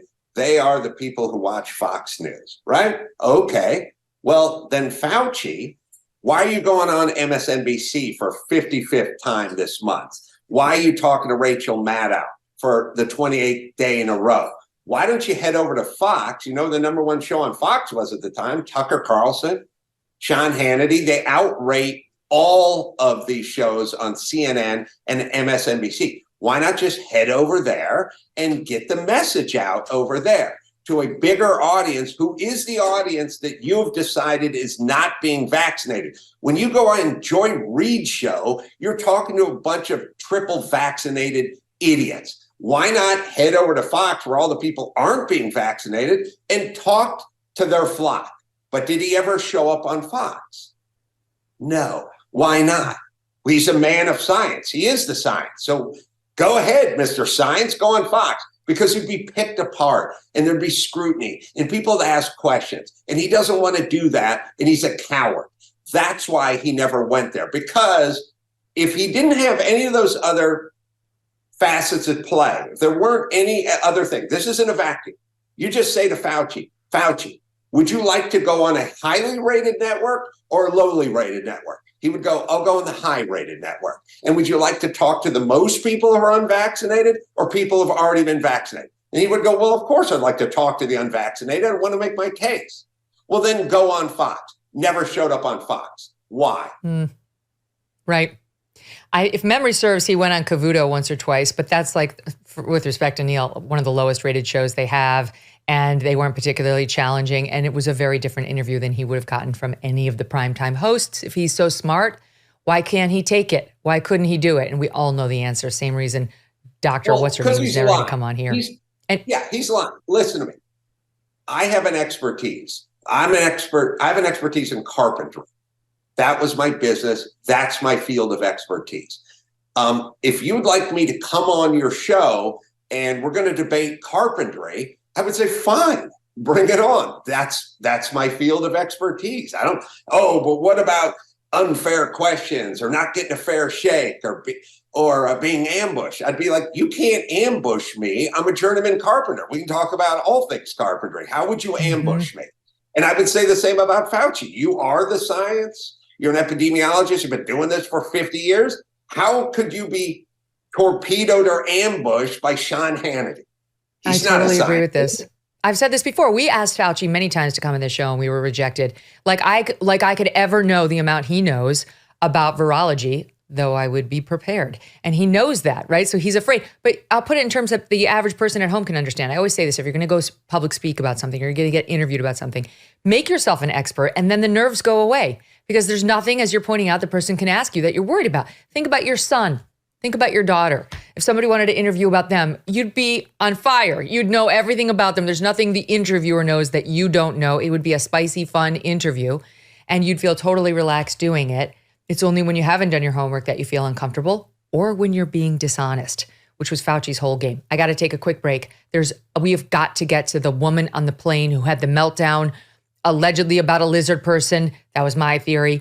She's now speaking out again, and I've got a lot of thoughts on this. Plus, the CEO of Target addresses their tuck-it bathing suits with some revisionist history of his own. Freelance work is booming.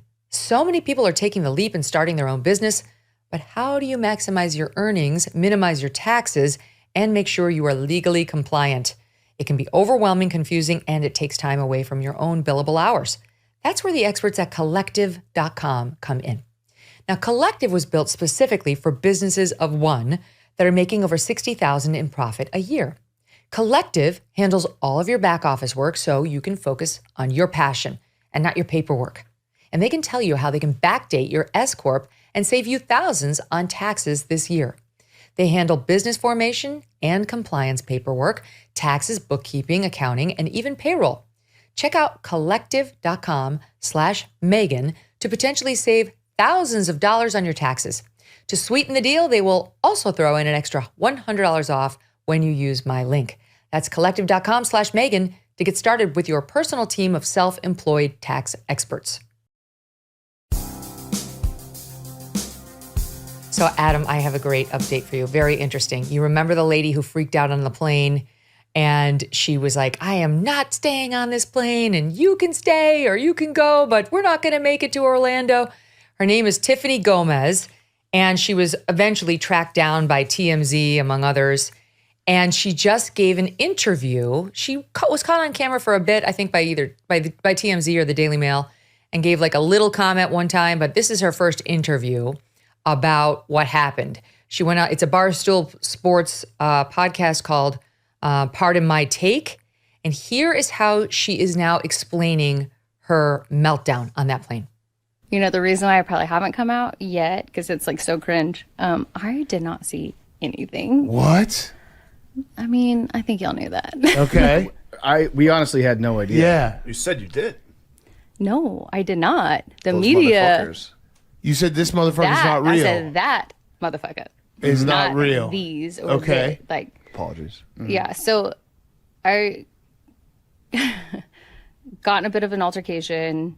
It spiraled out of control. It was not my best moment. I mean, it was actually a horrible moment. It's absolutely mortifying. So what you're saying is that clip that we all saw, that motherfucker's not real, is not like you thinking that someone is an alien. It was just the tail end of an argument. It was an expression of speech. Okay. Was it like an arm wrest? Like you guys are fighting over the arm rest? Yeah, what was the fight over? So gave up. I was in the middle seat, and it was just, there was just a really bad energy, and I don't want to get into like all the details of that. Okay. Once again, my opinion, everything she just said was a lie. It was all lies. That's my opinion and it was just an expression of speech. It was just an expression. It was just like a turn of phrase. Here is what happened on board that plane.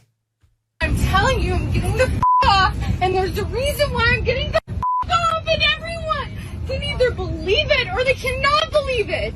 I don't give two but I am telling you right now, that mother back there is not real.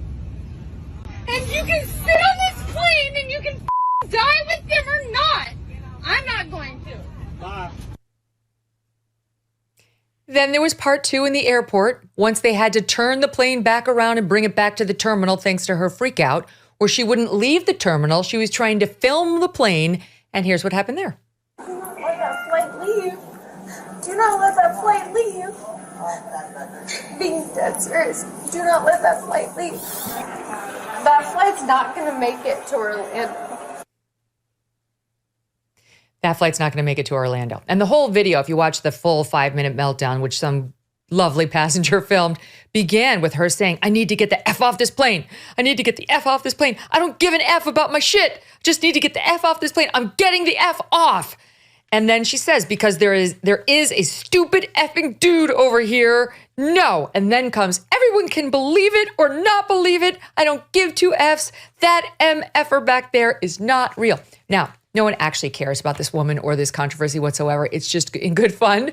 But she's out there, and God bless those guys at Pardon My Take who managed to really kind of keep it going. This woman is like trying to spin herself into now like a self-help guru who is going to help us all, I guess, with our, what to me is an obvious lizard people take, of shapeshifter take. That is 100% what I believe Tiffany was seeing or purporting to see on the plane. It's not real, but she's one of the people, this is why it's interesting, who I believe gets sucked in to the lunacy that's all over the internet about this narrative, shape-shifting lizard people. She's lost her grip with reality. I'm sorry, she's having a mental health issue, obviously, hearts and prayers. However, what she said to those guys is not true. It doesn't match up with the facts. What do you make of it? I agree with that. Also, it's kind of curious. Her name is Tiffany Gomez. So she has the whitest name and the most Mexican name. And she made like a Reese's peanut butter cup out of it. And there's not another human being on the planet named Tiffany and Gomez. There's a lot of Dolores Gomez's and there's a lot of Tiffany Wilsons, but there's no Tiffany Gomez's out there. So she's got range culturally. She seemed possessed. And I think there's a lot of people, here's my theory. There's a lot of people who don't fly without ingesting a few things, some edibles, some micro-dosing, although her micro-dosing could have turned into a mega-dosing. So I feel like she was rolling on something when she was in that airplane. There's just a lot of people that ingest things before they get on that flight. And that, to me, I think may be the culprit. I don't believe that. Because I think that would have been an easy thing to say. I'm such a dumbass. I took something because I'm a nervous flyer and it had a bad effect on me. Everybody would have been like, oh, poor thing. We would have been skeptical, but it at least would have made sense. She lives in $1 million home. She's got a nice job from what I hear. And I think I watched this documentary. I talked about this over the summer, once again, with the Ruthless guys. And I was talking about this documentary called The Devil You Know, which I think was Amazon Prime, season 2. Amazing, amazing documentary about how people get sucked into. There are a lot of people, Adam, who believe that there are lizard people among us, that there are, quote, shape shifters among us. And it's very rare that you see them out themselves publicly, but I believe that's what happened on that airplane. Here's a clip from that documentary, which was about, in part, this radio broadcaster, Sherry Shriner, who pushed the nonsense to thousands of people who bought it. But watch this. The reptilians have been dominating Earth for the last hundreds of years, thousands. These aliens, they pose as humans so they can destroy the humans on Earth. It's freaky to me to think this woman's in a top-tier marketing job, I believe it is, has success in life, she could be sitting next to her on the airplane and she's looking around for the lizard people. This is the dark side of the internet. This is the dark side of no longer believing in the CDC, the WHO, the FBI, the DOJ, the court system, the cops, the presidency, the State Department, all of which are valid. I understand the skepticism about all those groups and share in it. But you start to go down this rabbit hole, and for too many, there's no bottom to it. The next thing you know, you're on a plane seeing lizard people. That's my belief about what really went down. No, I agree. I think the most insidious, damaging chapter from that we just passed through is opening the window to skepticism for everything. And I used to make fun of conspiracy theorists all the time. I really can't anymore after what we just passed through and what we saw the FBI and the CDC and the WHO and all these different authorities and entities, what they've done to us, and then also mixed in with the crazed revisionist history of Gavin Newsom explaining California was great. He didn't really lock everyone in their homes. It leaves the window open to keep going down a conspiracy theory path. Now, I'm not going to keep going down that path. I'm not a flat earther or the Jews took down the Twin Towers or any of that. But it does open the window. And this is the problem. The problem is, when there's some shooting in Nashville and they will not release the manifesto, then it makes everyone go, well, what was really going on with that? Or when they won't give you the information or the data, or the statistics, or they lie to you, you start going, what the heck's going on there? And people that are less pragmatic than you and I go much further down that path. Mm-hmm. I just think like it. And I realize there have been, sort of little screw loose people from the dawn of time. I've talked about before on the show how there's this very weird internet conspiracy theory around that I am Nicole Brown Simpson, like somehow reincarnated, but I don't know how that works because I existed at the same time that Nicole Brown Simpson was alive. So I'm not sure how they square those two things, but if you Google it, you'll see a bunch of things pop up. So it's not like this is new or just post-COVID and the deterioration in the trust of our industries, but it's gotten worse for sure. And I think those COVID lockdowns that Gavin Newsom was responsible for in part added to it. I think a lot of people are having mental health breaks. There's not enough services to help them. And I actually, for one, wish that Tiffany Gomez would come out and just tell the truth because it's very clear to me she's not. All right, let me get to the last thing, Target. Target was having its Tuck It female swimsuits on display during Pride Month in June. And people all over the country got ticked off. It was annoying. I don't want to have to explain why the F there's a Tuck It swimsuit sitting on display to my kid. And I was not alone. So he gives his interview to Becky Quick of CNBC. And first he tries to say the backlash he faced here was worse than what Target experienced post George Floyd when there was open looting and destruction of Targets. Listen to this, Hot One. I've seen natural disasters. We've seen the impact of COVID leading into the pandemic, some of the violence that took place after George Floyd's murder. But I would tell you, Becky, what I saw back in May is the first time since I've been in this job where I had store team members saying it's not safe to come to work. These are people who did not like that you had Pride merchandise that was out, and they came in and they said what? Well, they were very, again, aggressive with our team members. Doing what? Personally threatening them, yelling at them. They threatened to light product on fire. In the store. In the store. So, very aggressive behavior.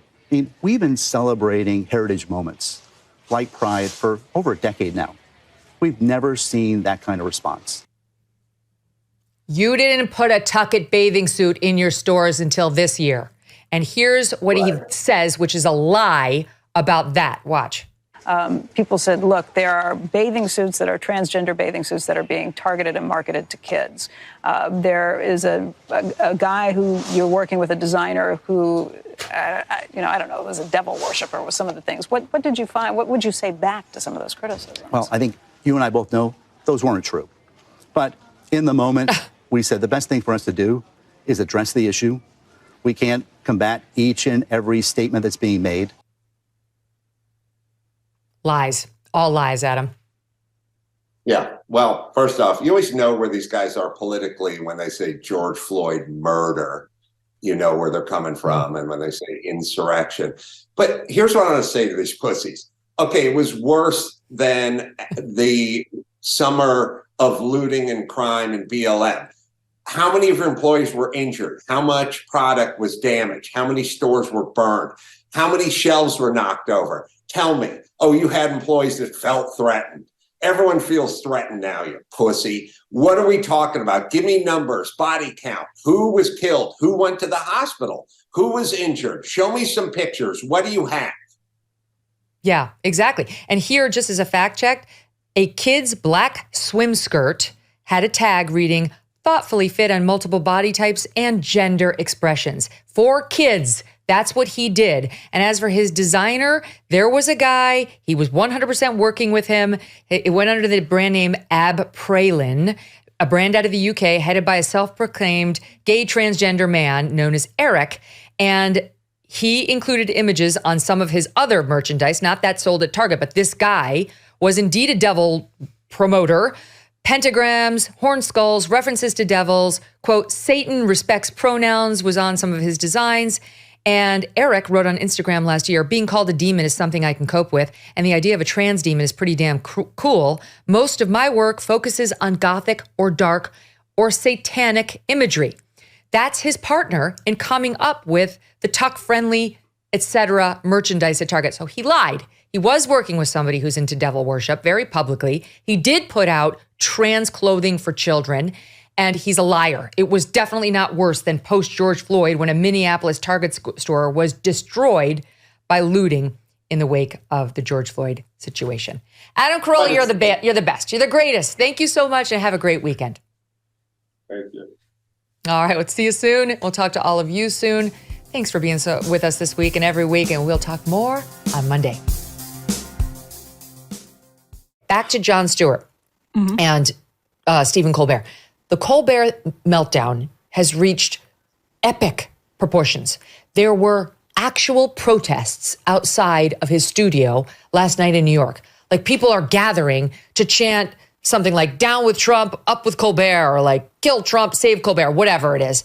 And in his show, Colbert Show, because they're leaving him on the air. Steve, is it through the end of next year?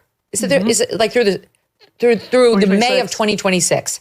So they've got almost not quite a year left of these 9 months of these shows. I'm going to tell you right now, that's not going to happen. They're going to pull the plug, at least if he continues with this nonsense. He brings in all these Hollywood and late night and related stars to try to, I guess, make us cry about his cancellation. And here's how that looked. Look at those guys. They're having a great time. Anderson Cooper, Andy Cohen kissing. Oh, nice. Jimmy Fallon, Seth Meyers. Seth Meyers, complete loser. Can't stand him. Adam Sandler, love him. Shame on you for appearing in this. Stewart and, what's his name, John Oliver. Like a couple of teenage girls in the audience. Overacting.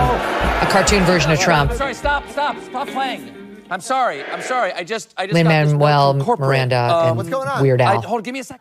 Your song has been canceled. What? Why? I don't know. Hold on. It says here this is a purely financial decision. What does that mean? I think it means money. Well, yeah, but what money? Hold on. It says here that since you started playing that song, the network has lost, and I don't know how this is possible, $40 to $50 million. He just looks so out of touch, Emily. Like, it's the same thing as Kamala Harris parading out those celebrities to try to save her campaign. It didn't work on Democrats. That's who he's trying to appeal to. It didn't work on Democrats for her, and it doesn't work on his Democrat audience for him. It only makes him look like the elitist, out-of-touch, rich snob that he is. We were talking about this actually on After Party last night. There's this difference between macroculture After and Party, it's on at 10 p.m. on Mondays and Wednesdays on YouTube, live with Emily Jashinsky. You should totally tune in. It's super hot. Keep going. That's right. We're having fun. We're live. And so Colbert is doing this thing where he's like still pretending that he's Johnny Carson, even though what he's doing is for a really niche audience of educated, affluent coastal liberals, the types of people who watch John Oliver and Jon Stewart and really like those weird Trump jokes that he does that are more like uncomfortable than they are funny.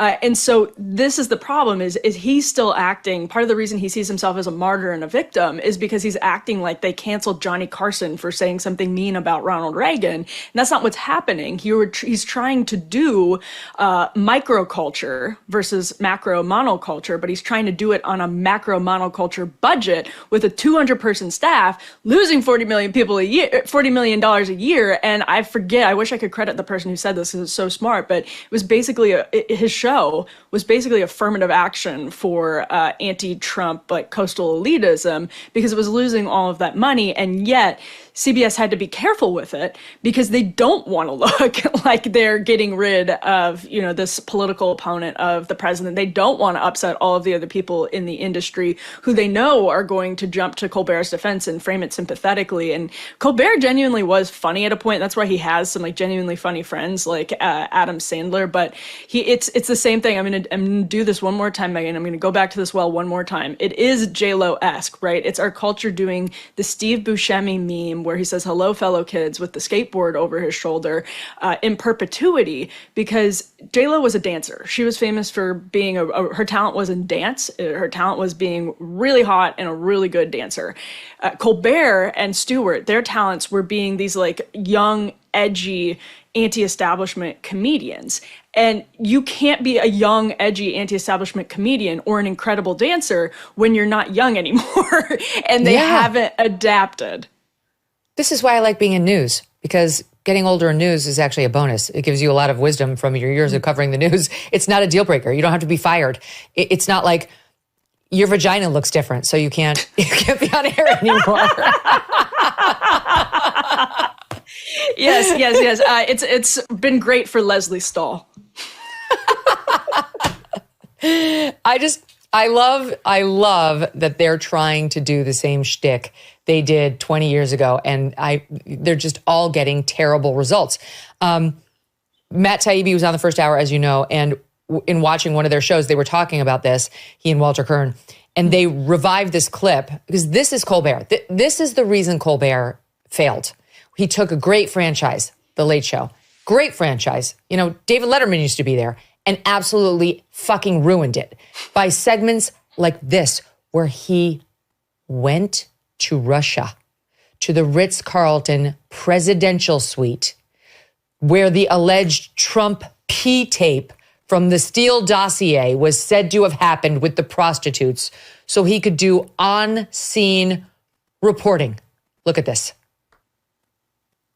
It's amazing to me, Emily, how every single one of those laughs was laugh track, because he wasn't funny. The whole thing wasn't funny.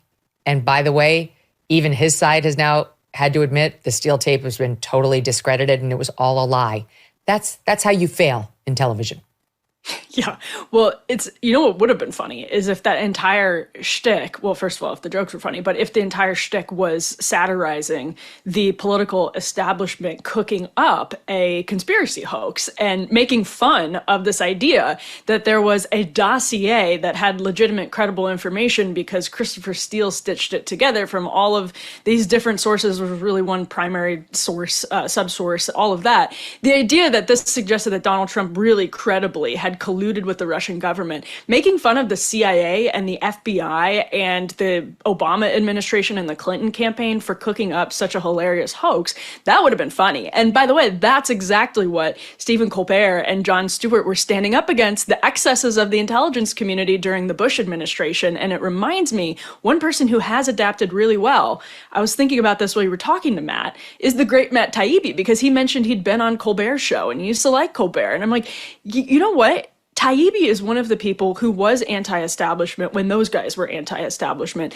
And Taibbi has remained consistent, and he has adapted instead of just hook, line, and sinker buying what the intelligence community is selling because they happen to be on your sort of ideological side at any given moment. That's actually edgy, and that's Right, Glenn. Yep, that's actually, Edgy, that's why they're actually interesting, compelling people.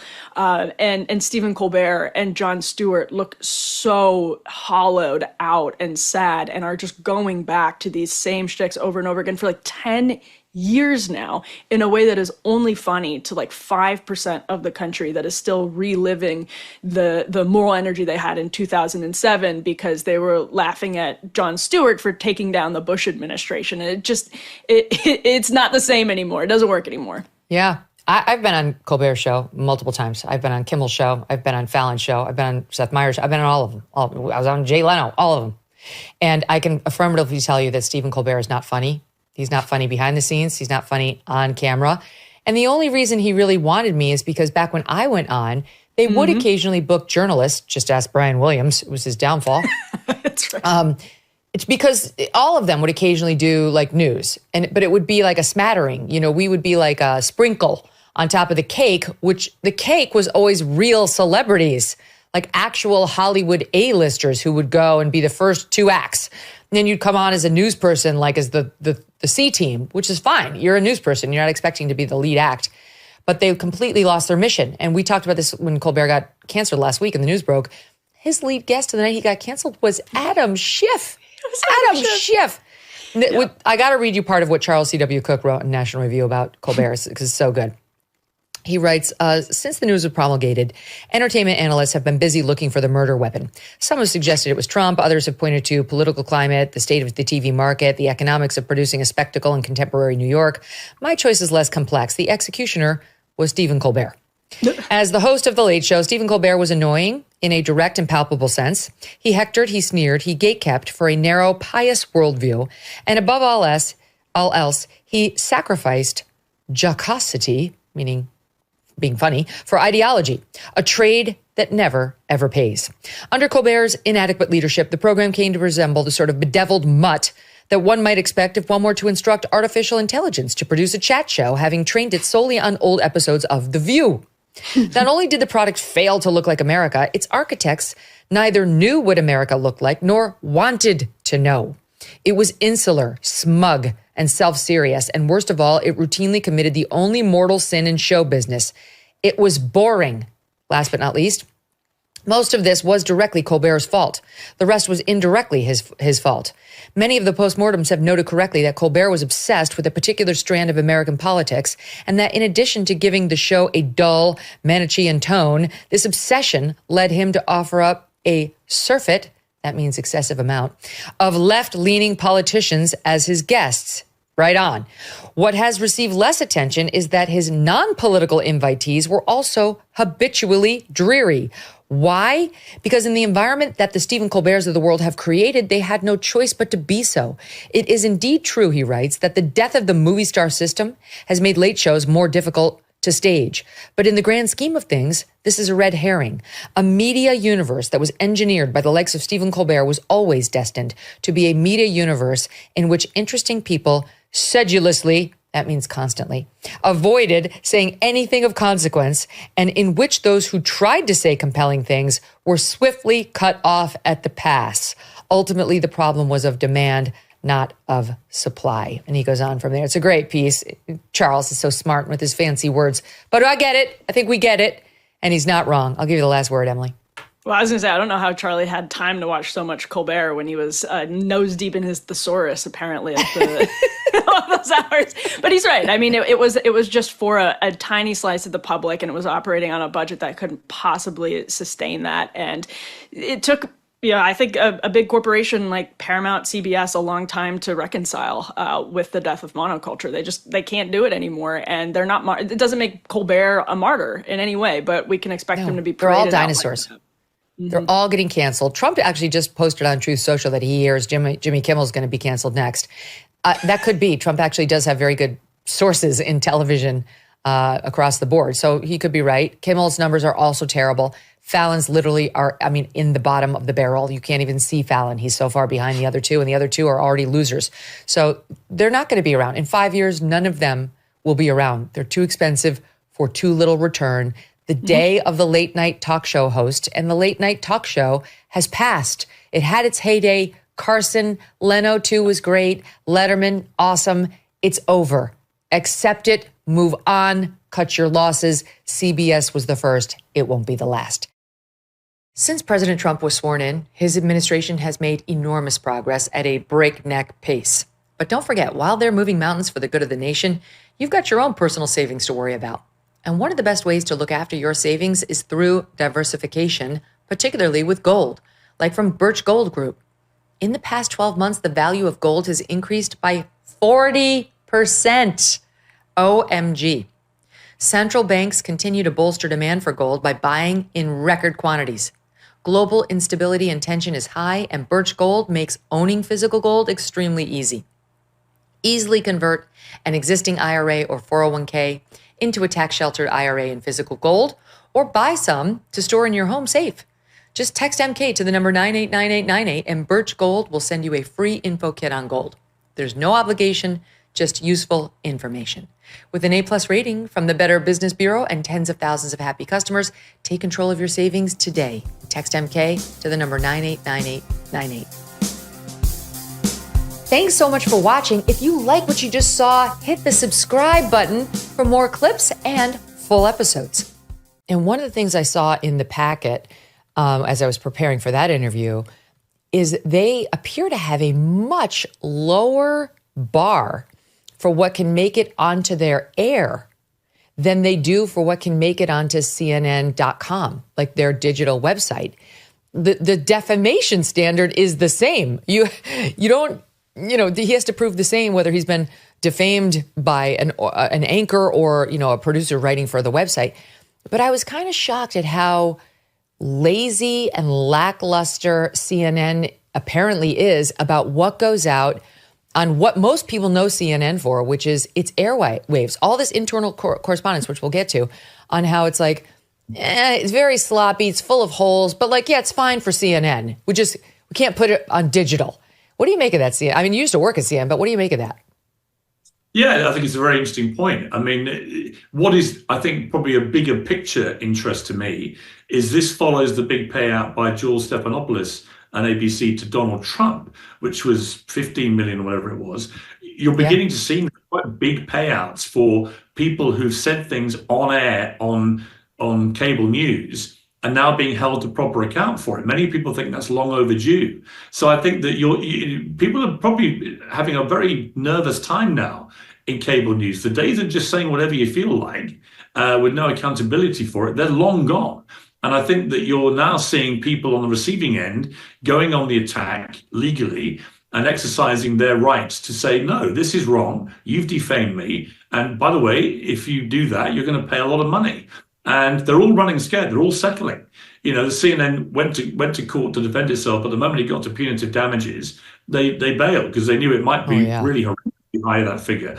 ABC bailed in a way that I think horrified a lot of their staff, but actually quite rightly, because George Stephanopoulos repeatedly in that interview repeatedly defamed Donald Trump and repeatedly said that he'd been convicted of a crime he hadn't been convicted of. And if you're going to do that, I'm sorry, it doesn't matter who you are. If you and I did that on our platform, we would also be susceptible to people suing us for defamation. There shouldn't be some sort of loftier than thou rule that just because you work for one of the legacy media, you work to different rules. So I think the worm is changing very quickly here. And people are being held. It would have been really interesting in the Russia collusion mayhem of the first 2 years of Trump's term in office, if he decided to go after all those networks and all those journalists who perpetuated what turned out to be a complete myth for 2 years. A, he would have ended up extremely rich, and B, it might have nipped it in the bud, because at the time, a lot of us were saying, you were saying, I was saying, that this is ridiculous. There is no actual hard evidence to support this, and yet it's dominating the news agenda now for years, and turned out to be a nothing burger of monumental proportions, but a nothing burger that caused Donald Trump a lot of damage. And, it would have been really interesting if he'd sued at the time about that stuff, because it did turn out to be nonsense. And he knew it was nonsense because he was the one that was being accused of it. Mm-hmm. I know. There's been absolutely no proof of it. You've got just this week, last week before the inauguration, AOC saying, I'm not going to the inauguration because I don't support rapists.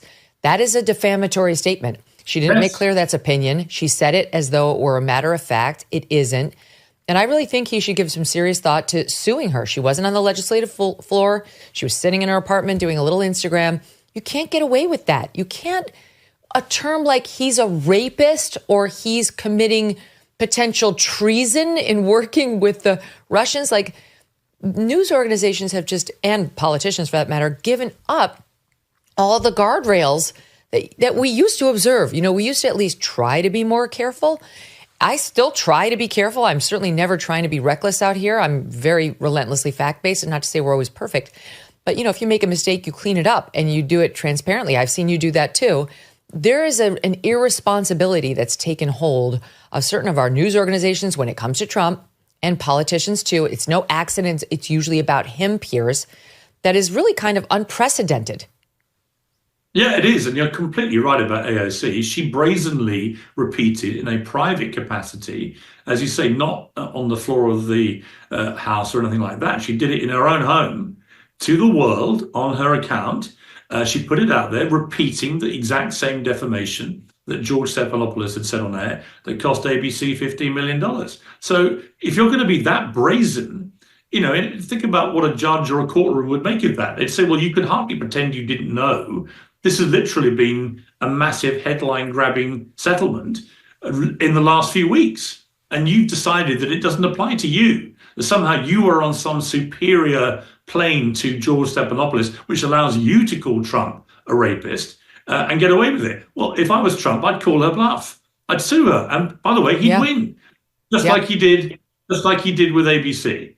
And so I do think that you need to have more of this accountability. And people will say, well, what about free speech? It's not about free speech. It's a bit like what I said about the real life alleged stalker from Baby Reindeer. If Netflix is going to put out, I love Netflix, a very successful company. I use it all the time, just to be clear. But same. Netflix is going to broadcast a 7-part series, which they say at the start of it, this is a true story. So every time you logged on to watch an episode, this is a true story. And then you say in that true story that Richard Gadd, who's the writer and who's the guy who plays himself in the series, if you then depict him being forensically stalked by this woman who then gets convicted and put in prison, and it turns out they claim has already had a previous prison sentence, and none of that is true, then little wonder that she's now taken out a massive lawsuit against Netflix. But why would Netflix do that? You know, why would you call it a true story without A, doing the due diligence on whether actually this was true, or B, worse, you know it's true, but you don't care?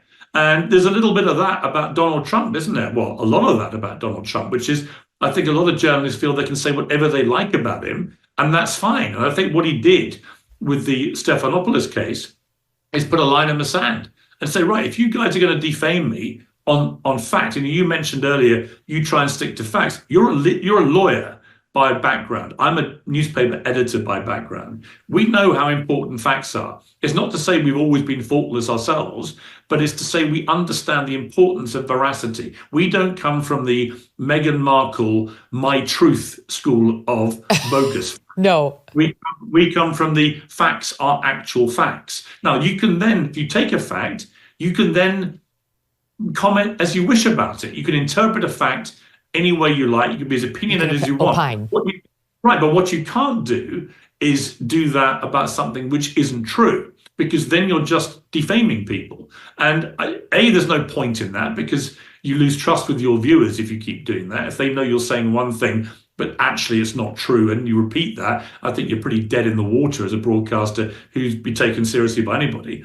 But B, why do it? You know, in AOC's case, she's done that deliberately. She's almost taunting Trump.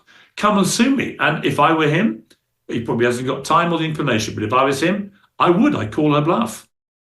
Increased tariffs on our trade partners, tax cuts, and regulation changes. There's a reason why gold is a diversification tactic now more than ever. Birch Gold is releasing their ultimate guide for gold in the Trump era with a foreword by Donald Trump Jr. To get your free copy, along with Birch Gold's free information kit on gold, text MK to the number 989898. Here are the facts. The national debt continues to increase. Our interest payments on the national debt continue to increase. So gold is an important option, and it can be your hedge against a weakened dollar. Birch Gold can convert an existing IRA or 401k into a tax-sheltered IRA in gold. Text MK to 989898 for your free copy of the ultimate guide for gold in the Trump era. There's no obligation, just information. With an A+ rating from the Better Business Bureau, countless 5-star reviews, and thousands of happy customers, find out more about Birch Gold. There is a reason so many people love these guys and take all or just a small part of their existing IRAs and move them over into gold with Birch. Text MK to the number 989898 today. Thanks so much for watching. If you like what you just saw, hit the subscribe button for more clips and full episodes. Weighing in on Trump and his staff, and in particular Stephen Miller, who is the architect of the very popular policy when it comes to illegals, is ABC News's Terry Moran, their senior national correspondent. This guy's been with ABC since 1997. He was the chief White House correspondent under W, under Clinton as well. He was co-anchor of Nightline from 05 to 13. He was ABC News's chief foreign correspondent from 13 to 18.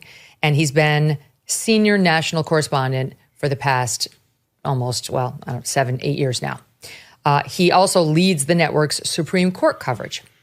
This guy is as rabidly partisan as they come. Correct. He fits in perfectly at ABC News. Perfectly.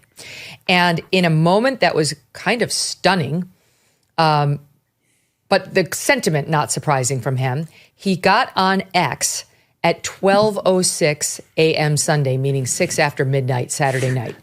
Guarantee you the guy had been out. Drunk. Yeah, I mean, what else would make him take the mask down, like the veil's down? The sentiments are as they always have been, but the veil came down, and he decided to post the following on X. The thing about, just out of the blue, or maybe it's because of the LA riots, the thing about Stephen Miller is not that he's the brains behind Trumpism. Yes, he is one of the people who conceptualizes the impulses of the Trumpist movement and translates them into policy. But that's not what's interesting about Miller. So far, we're okay. So far, he hasn't said anything he could say. What's interesting about him is that he's a great orator and he can sell it better than anybody. That tweet could have landed in a place that wouldn't have gotten him in trouble. But that's not where it went. He went on to say, it's not brains, it's bile. Miller is a man who is richly endowed with the capacity for hatred. He is a world-class hater. You can see this just by looking at him, because you can see that his hatreds are his spiritual nourishment. He eats his hate. Trump is a world-class hater, but his hatred is only a means to an end, and that end is his own glorification. That's his spiritual nourishment. So this is supposed to be an objective, unbiased, right down the middle, not just correspondent, but chief national correspondent, a leader within ABC News. And I posted this on X after I saw it. He later deleted it when he probably sobered up, that he should have been fired immediately. There shouldn't have even been a discussion. This is beyond question a fireable offense for anyone whose job it is to maintain objectivity and to be trusted by the entire country, not just half of it. ABC News, having seen lots of tweets and feedback like that, announced the next day and told the Megyn Kelly Show directly, quote, ABC News stands for objectivity and impartiality in its news coverage and does not condone subjective personal attacks on others. The Post does not reflect the views of ABC News and violated our standards. As a result, Terry Moran has been suspended pending further evaluation from an ABC News spokesperson. Suspended, not fired. No apology to Stephen Miller nor to President Trump from either Moran or ABC, because let's face it, they all agree and are secretly applauding what he wrote. Of course. I mean, every major journalist in the D.C. press corps, with maybe one or two exceptions, believes exactly what Terry Moran wrote. And what was his big contention? Was it evidence-based? Was it cited? No, it's how he looks. That's right, Megyn. You can tell. He says you could just tell. Okay, well, Terry Moran, we could just tell a lot by looking at you, but that's not relevant to this discussion, actually. You're a deeply unhappy person who's like rage tweeting at 6 minutes past midnight against the deputy chief of staff because you don't agree with him politically. I mean, okay, so media trust is at an all-time low, and it's only going lower. President Trump has an amazing ability to break these people and to really show them as a masks-off moment. And ABC has been at the forefront of the peddling of so many hoaxes the last couple of years.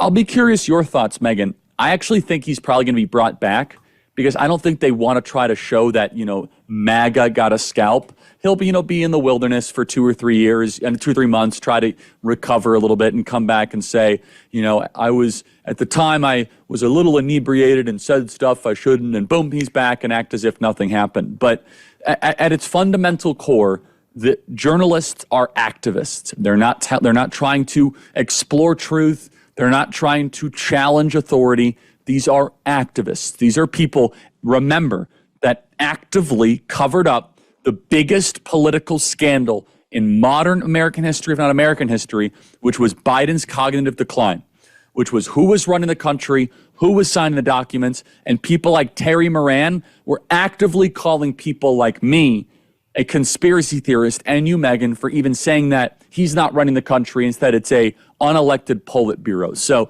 I'm actually kind of glad to see this. Terry Moran and his like deserve to be publicly humiliated because the fact that he actually put this out in a tweet goes to show that the private feelings are finally being made public. But make no mistake, almost every single journalist that you are reading in the New York Times or CNN shares every sentiment that Terry Moran said publicly. 100%. They hate Stephen Miller. The first term, there were countless articles about how he's an alleged white supremacist just because he wants to enforce our borders. And that's really what Moran has to be referring to, because that's been the most out front position for Miller in Trump 2.0 too. And that's why he says you can see he's a world-class hater. You can see it just by looking at him, because you can see that his hatreds are his spiritual nourishment. He eats his hate. I think there's a bit of of projection there, right? Or transference, my mom would say it's called. Totally. In any event, where it's like his own hatred. It's his TDS right there, which I can see all over him. It's eating him up. Absolutely. And he's projecting it or transferring it onto Stephen Miller. Here, let me tell you a little bit about Terry Moran. Terry Moran, just a couple of examples of his past coverage of Trump. In 2021, he referred to Trump as the Führer in the Republican Party during ABC's coverage of the Trump impeachment trial, saying... sounds impartial. Yeah, that's what Trump reminded him of, that Trump has the Republican Party as a personalized power like we have never seen. It's a caudillo, it's a Caesar, it's a Führer. We don't see that in this country. We do now. He invoked Nazi-adjacent comparisons when describing Trump after his first inaugural address in January of 17. It carries with it overtones from the 1930s, when an anti-Semitic movement said, we don't want to get involved in Europe's war. It's the Jews' fault in Germany. Charles Lindbergh led them. It's a term, as he defined it in his way, but the words carry ugly echoes in our history. That's how he interpreted Trump's inaugural address. And then let's just see, maybe he's tough on all presidents, Charlie. Maybe he's just got like an anti-authority strain, which is healthy in a reporter. Let's see what he did with Barack Obama when he was taking the office as president back in 2009. Oh, here's the quote. Barack Obama is the first president since George Washington to be taking a step down into the Oval Office. Unbelievable. He's above the Oval, you see. Step down. Yeah. Barack Obama had accomplished absolutely nothing other than being an Illinois senator and then a U.S. senator for one term. Like 18 months. Yes, exactly. And actually had absolutely nothing to point to as an accomplishment in that role. But see, he was taking a step down into the old, because he's above the presidency, whereas Trump is the Führer who's echoing Nazi language from the 1930s in his inaugural address. He got it. So to no one's surprise, he sees Trump and his chief deputy on policy as full of hate that's eating them alive. And again, I want to just repeat this, that every single one of those people in those briefing room who pretend to be objective, they're identical to his viewpoint. And Megyn, this is why I think my podcast is growing and why your podcast is growing, is the American people realize that they have these supercomputers in their right-hand pocket, their iPhones. Why do I have to listen to you, Terry Moran? Why do I have to listen to you, David Muir? Why do I have to listen to you, NBC? I don't even know if Lester Holt is still there. I can't keep track of who's on what. I literally don't watch any of the networks. Yeah, I don't watch CBS. I don't watch ABC. I don't watch NBC. The only time I ever see them is when there's like a bubble up of something crazy that they say, like Margaret Brennan when J.D. Vance kind of delivered the truth to her. But the most important element of this is I wish we actually had a functioning media. It would be good for our country. It'd be good if people like Terry Moran weren't actually in charge as a senior national correspondent or someone that was in charge of the news flow in our country. We would have a much better nation. We would have a much stronger country. But instead, the press corps has done nothing to earn our trust. They never apologized after Russiagate, one of the greatest scandals. They actively covered up Joe Biden. They lied and lied and lied during COVID. 6 feet to slow the spread. The vaccine is safe and effective. You got to get masked and vaxxed to save your grandma's life. And we got to shut down schools. And these people have never apologized. They've shown no contrition whatsoever. And instead, they have hostility, not just to Stephen Miller, but to Trump's voters. And you could tell, Terry Moran, that kind of rage tweet at like 6 minutes past midnight, he's like obsessed with Stephen Miller. Like this guy is living rent-free in your head. That like Stephen Miller's existence is a threat to Terry Moran's inner peace. He's a deeply troubled person who's very unhappy, whose meaning is trying to destroy the lives of others. And that's the other sad part. Megyn, I agree. If you're kind of like an equal opportunity offender and you kind of go after everybody and expose Republicans, Democrats, fine. That's actually healthy in a reporter. But if you seek to be a reporter to make others people's success go away or to destroy others, you're a masochist. Like that is at its core one of the more dark elements of the modern media core, where they don't want to actually expose stories. They want to take people out, specifically people in the conservative world. They're in costume as they pose as the reporters of yesteryear. This administration is working very hard to try and fix this country. But while they're focused on fixing the country, they can't fix your personal finances. That's really up to you. And that's why thousands of Americans are turning to Birch Gold. In the past 12 months, the value of gold has risen by 30%. Think about that. How's your stock market investment doing? Has it gone up 30%? Have you made 30% on your money? And demand is strong and it's growing. While reports are that the BRICS nations are actively working to challenge the U.S. dollar as the world's reserve currency, that's not great. In other uncertain times, gold has offered peace of mind, and in these uncertain times, it does the same. Birch Gold makes it incredibly easy to convert your existing IRA or 401k into a tax-sheltered IRA backed by physical gold. Or if you prefer, you can buy gold to store in your own home safe. Just text MK to the number 989898, and Birch Gold will send you a free info kit on gold. There's no obligation, only useful information. With an A+ rating with the Better Business Bureau and tens of thousands of happy customers, take control of protecting your savings today. Text MK to the number 989898. Thanks so much for watching. If you like what you just saw, hit the subscribe button for more clips and full episodes. Is this the stupidest controversy you've seen in a while? Like, I'll show the audience what he did. It's a lie that the left is telling about him. He said something really sweet to the Capital One Arena, and these just crazy loons tried to turn him into a Nazi because of it. Here it is. Some elections are, important, some are not, but this one this one really mattered. And I just want to say thank you for making it happen. Thank you.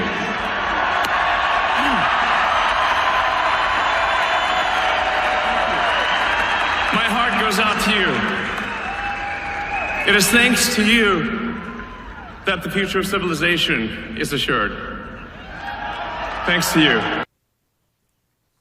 Well, that has the left all a Twitter. Hold on, I want to get some of the examples here.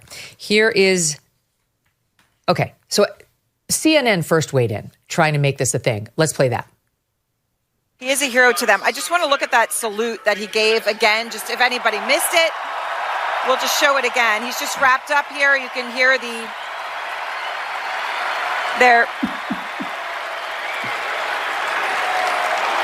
All right, so we just showed that. We just showed that.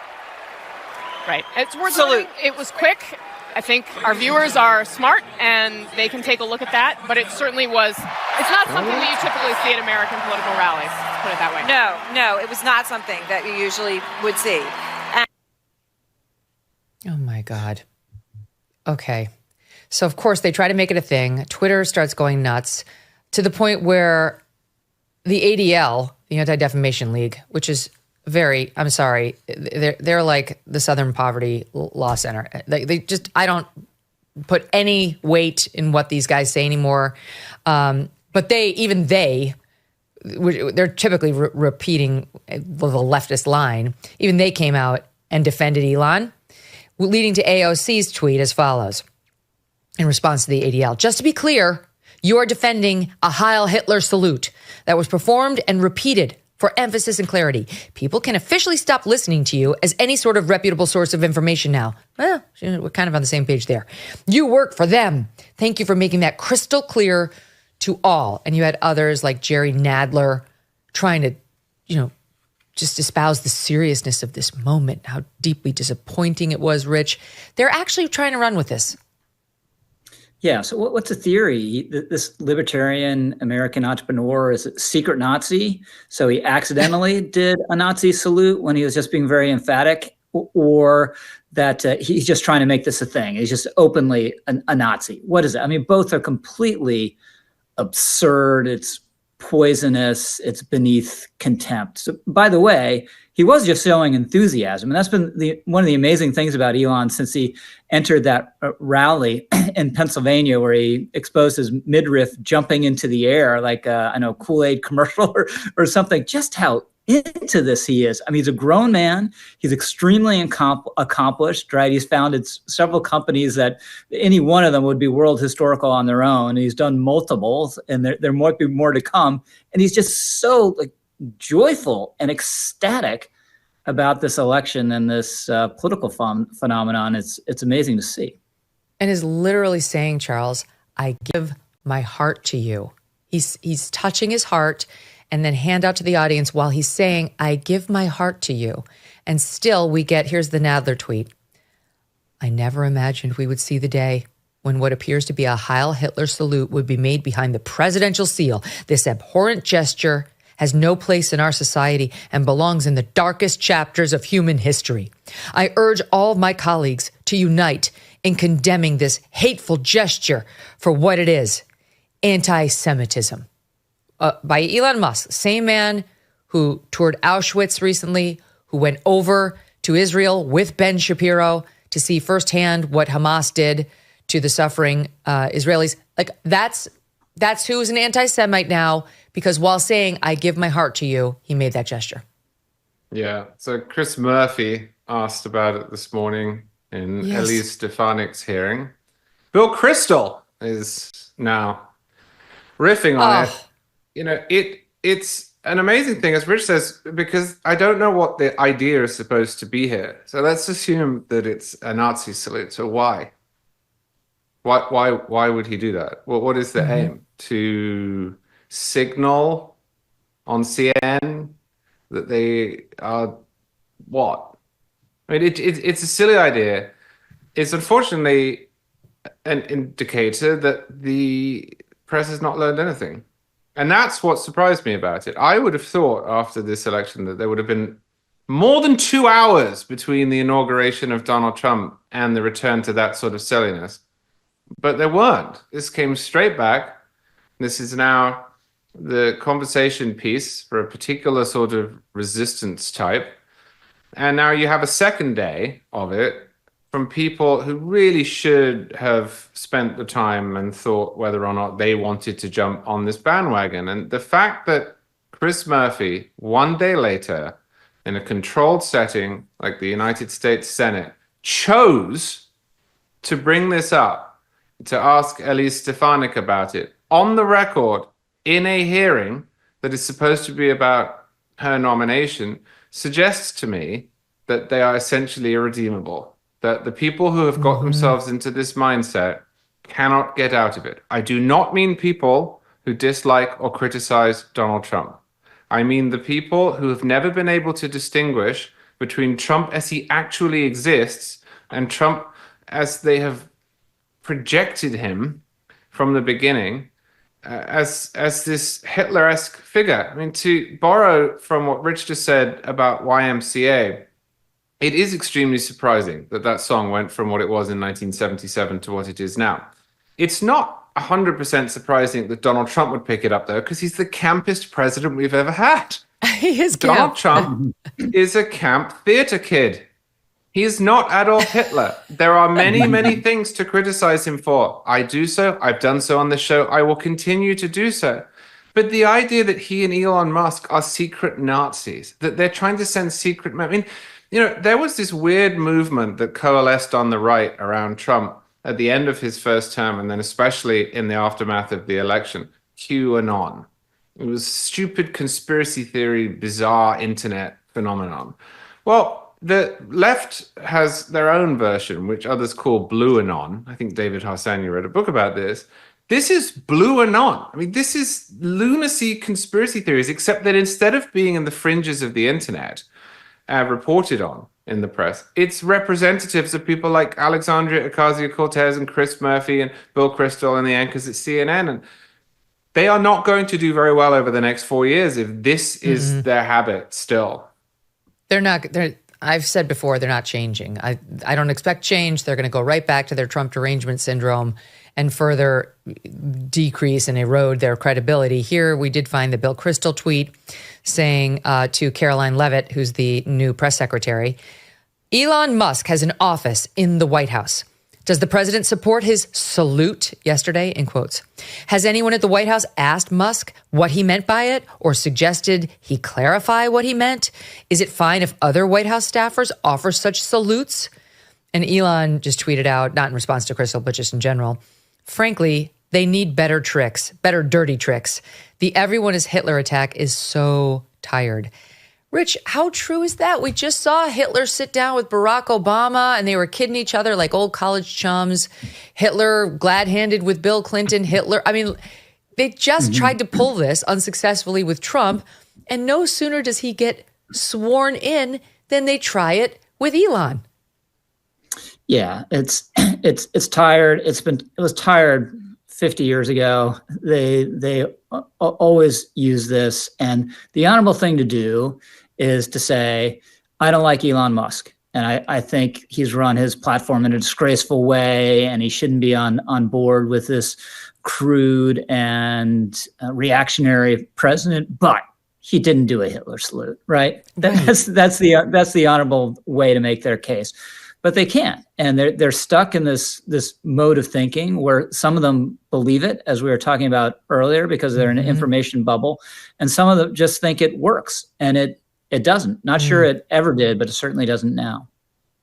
That's an interesting question. Like, who really believes? Does Bill Kristol really believe that Elon did a Heil Hitler salute? Or does he just see an opportunity to stir up hatred against an administration that he hates and tried very hard to defeat? I don't know. I do think that you can get so crazed with TDS that you can no longer be a fair arbiter or an honest broker of information. That's the distinction I was trying to make about NR, which you don't hate Trump, but you guys, Charlie's not a huge Trump fan, I think it's fair to say, but such a fair journalist, commentator, would never play fast and loose with the facts just to hurt Trump. You're an honest broker. Bill Kristol, I don't know. He's so crazy, it almost doesn't matter. Here's Rachel Maddow with her typical sanctimonious, I'm sorry to have to bring you this, but here's the latest of these terrible people. This is what happened with these disgusting opponents. Watch. Here she is. This is him today twice throwing something that looks like what is politely called the Roman salute. And maybe this is not what he meant when he did it. Who among us knows what is in the hearts of men? But the Roman salute is a thing. And that is what it looks like Elon Musk was doing, which added a nice blood-curdling chill to the day for many people today. Go ahead. He does it twice. And again, maybe that's not what he meant. Maybe he doesn't know what that is. That happened today. That happened today. Who among us knows what's in the hearts of men? Well, who among us does know, Rachel? Maybe she should ask Elizabeth Warren. Here she was at her DNC 2016 speech. Thank you, Massachusetts, for the great honor of serving as your senator. Thank you, guys. There's an arm up. Oh, look, it is. She put the palm down. The palm is down. Who among us knows what's in the hearts of women, Rich Lowry? Yeah. So any politician or anyone else who does kind of an extended wave when you're sticking your arm up, if you happen, as Elizabeth Warren did there, to turn your palm down, you can be accused of a Roman salute. At least Rachel Maddow did say, I don't know whether this is what he meant, right? But she still says, in effect, that's what he meant or insinuates it. And by the way, MSNBC, between Rachel Maddow and Joy Reid, has employed two of America's most prominent conspiracy theorists over the last several years. And these are the people who they claim to be all about the facts and hate election denialism and conspiracy theories, but that's what they serve up in huge, heaping servings every night in prime time. Now, Rachel, for some reason, doesn't have to do the show most of the time, but Joy Reid does more than enough herself. Okay, so it's not just Elizabeth Warren. Kamala Harris, this is her at South Carolina Democratic Party event in September of 2024. Watch. Us back before Roe v. Wade was enacted, because we're not going back. We're not going back. Oh, there it is. Palm down, Nazi salute. And then you've got libs of TikTok that put together a screen grab of a bunch of Democrats doing the Roman salute, or are they? I mean, how can we know what's in the hearts of men and women? What can we put it on the board? Hold on, we'll see it in 1 second. Here we go. Hillary Clinton, Barack Obama are the president of the United States. Is that Kamala at the bottom? My eyes can't quite see.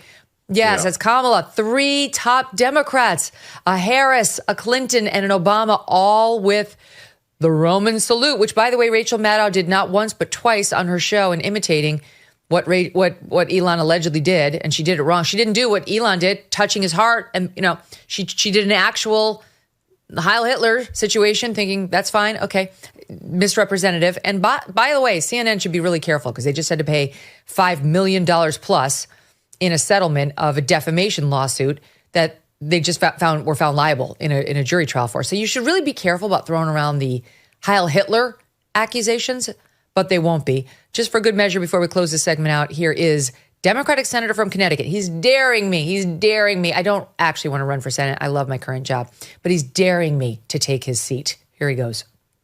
What do you think of Elon Musk, perhaps the president's most visible advisor, doing 2 Heil Hitler salutes last night at the president's televised rally? No, Elon Musk did not do those salutes. I was not at the rally, but I can tell you I've been at many rallies with Elon Musk, who loves to cheer when President Trump says we need to send, our U.S. space program to Mars. Elon Musk is a visionary. I'm looking forward to his work in DOGE, the Department of Government Efficiency, and look forward to looking how we can be more efficient and effective. But that is simply not the case. And to say so is the American people are smart. They see through it. They support Elon Musk. She's a crusher. She's so great. I love her. And by the way, he is so lucky that there is a privilege for what you say in the conduct of your legislative abilities and performance, because that is defamation. He said flat out that he did 2 Heil Hitler salutes, which he did not. Life is busy, and finding time to shop for clothes can feel impossible. This is why Daily Look is a game changer, the #1 premium personal styling service for women. Here's how it works. A stylist curates a box of up to 12 pieces tailored to body shape, preferences, and lifestyle. Whether chic office outfits or cozy everyday looks are needed, Daily Look delivers what fits the moment. Everything can be tried on at home, and you keep what works and send back the rest. With free shipping both ways, by the way.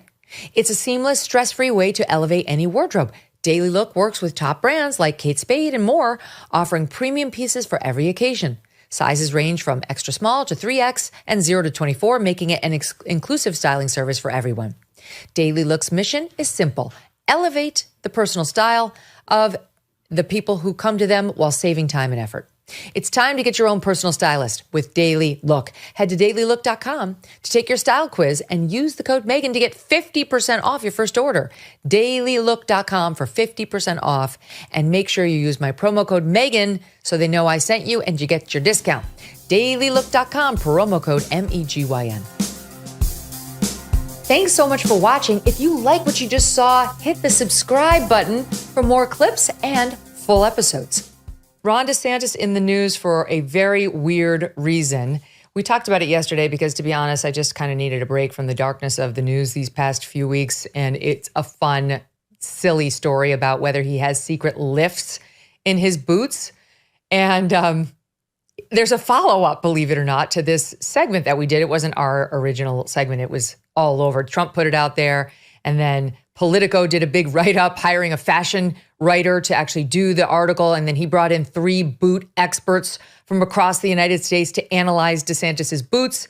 And why do they? If you look at the boots, here's my hand, they kind of turn up at the end, like where the toe is, suggesting that there's no toe in there. Because why? Because his foot is actually like this inside the boot, like upward, the way a woman's heel would be on a pump. And he's doing this because he's reportedly shorter than the 5'11" he claims, and he wants to look 5'11". So in addition to the 2-inch heel he has on the actual boot, you can see from the outside, there's a secret lift from the inside. I'll give you, just in case you weren't watching, a flavor of how this has been going down in the media. Will Cain, who we love over from Fox News, he did a bit on DeSantis's boots, and he's a DeSantis fan, but here's what he said on it in SOT 25. And this one is about a 1 1/4 inch heel. Ron DeSantis' external heel looks a little bit bigger than this heel. That's fine. You want a little bit higher external heel? That's fine. The question is he got a lift inside designed to give him another 2 inches? So that, again, if you're listening instead of watching, I'm drawing a line, a diagonal line from where the heel of the boot meets the instep up towards the back of the heel, right? To lift you up another couple of inches. Your big toe knuckle, it should hit about right here. DeSantis's looks like it's hitting about back here. Way back about the middle of the boot. Not the right place for a knuckle unless you were lifting it up into an extreme diagonal. Ron DeSantis's toes aren't going up toward the front of his boot. And they're not because he's lifting it up at an extreme diagonal from an internal lift. Verdict, yes. Ron DeSantis is wearing lifts. Okay, so that's his take on it. I'll show you the boots. We'll show you the video where he's walking a little strange, V7, where he's like walking across the stage. It doesn't look like a normal walk, Adam. I'm going to be honest. I don't know men who walk like this. I like Ron DeSantis, but it's a weird, can we see this? Yeah, look, it's just sort of an odd little, I'm not sure what's happening there. It does look a little bit like a woman who's learning how to walk on heels. I'm not going to lie, like the governor, would vote for him, but something going on there. And then Josh Holmes of the Ruthless podcast was here yesterday with Tom Bevan of Real Clear Politics. And Josh Holmes, who's a political consultant, his day job is to like advise people on how to get elected, Republicans. And here's, because DeSantis originally said something like, this is a ridiculous controversy. This paper, Politico, or whoever's writing about this isn't worth anything other than like birdcage liner. He was a little bit more articulate than that in their defense. And Josh Holmes came on the program yesterday and had some advice for the governor on how to handle this. And one of the reasons I've been sort of bearish on where DeSantis's campaign is with an awful lot of this stuff is that they have some sensitivity to doing that back, certainly to Donald Trump. And when you have one side that is willing to deploy every tactic in the book and get the national conversation about whether he's wearing lifts, and you're not willing to say, like, I'm going to take my lift and shove it up your fat ass, like, it's a one-sided discussion. Like, you can never get out of it. Come out on the next debate stage on stilts or something. You know, I mean, just make the whole thing a clown show out of it. I'm sure people would love that. Well, guess what happened?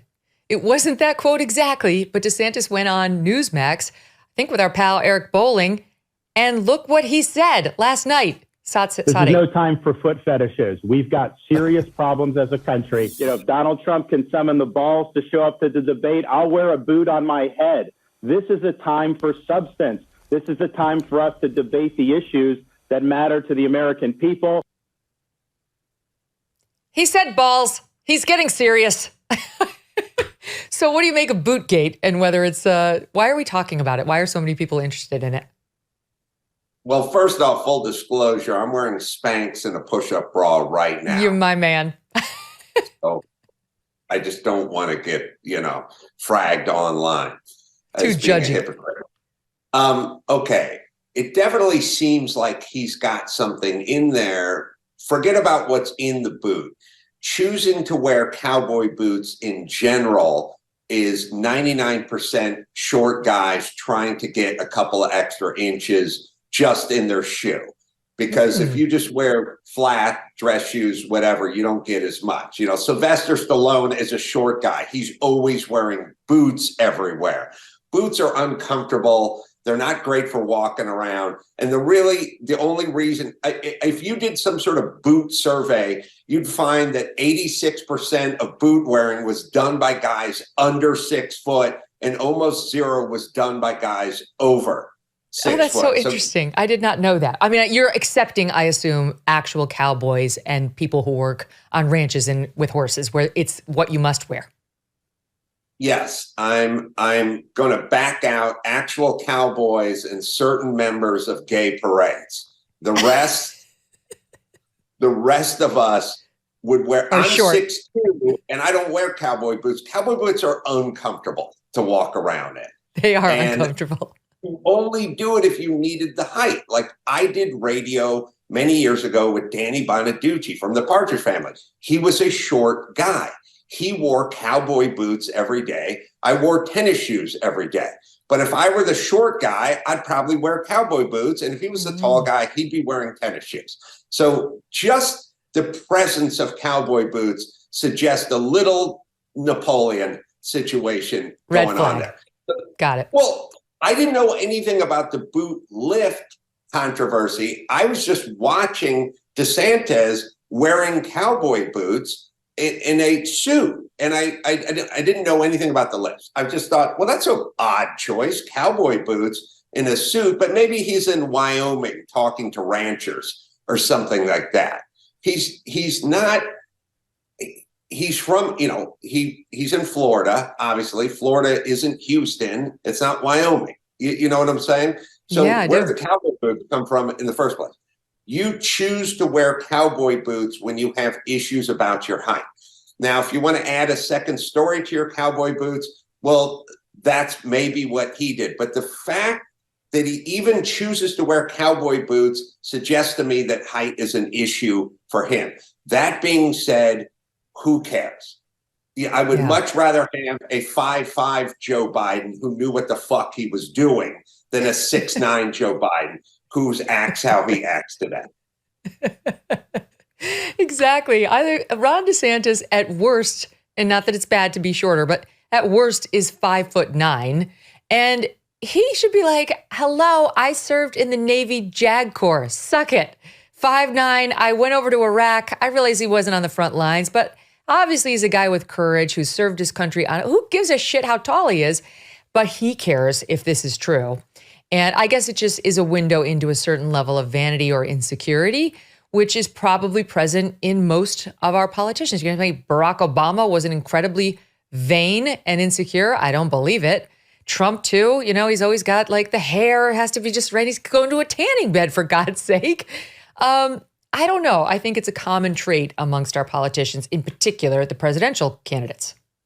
No, I agree. And I think, well, first off, DeSantis isn't wrong when they do those surveys of like Fortune 500 CEOs, 95% of them are over 6 foot tall.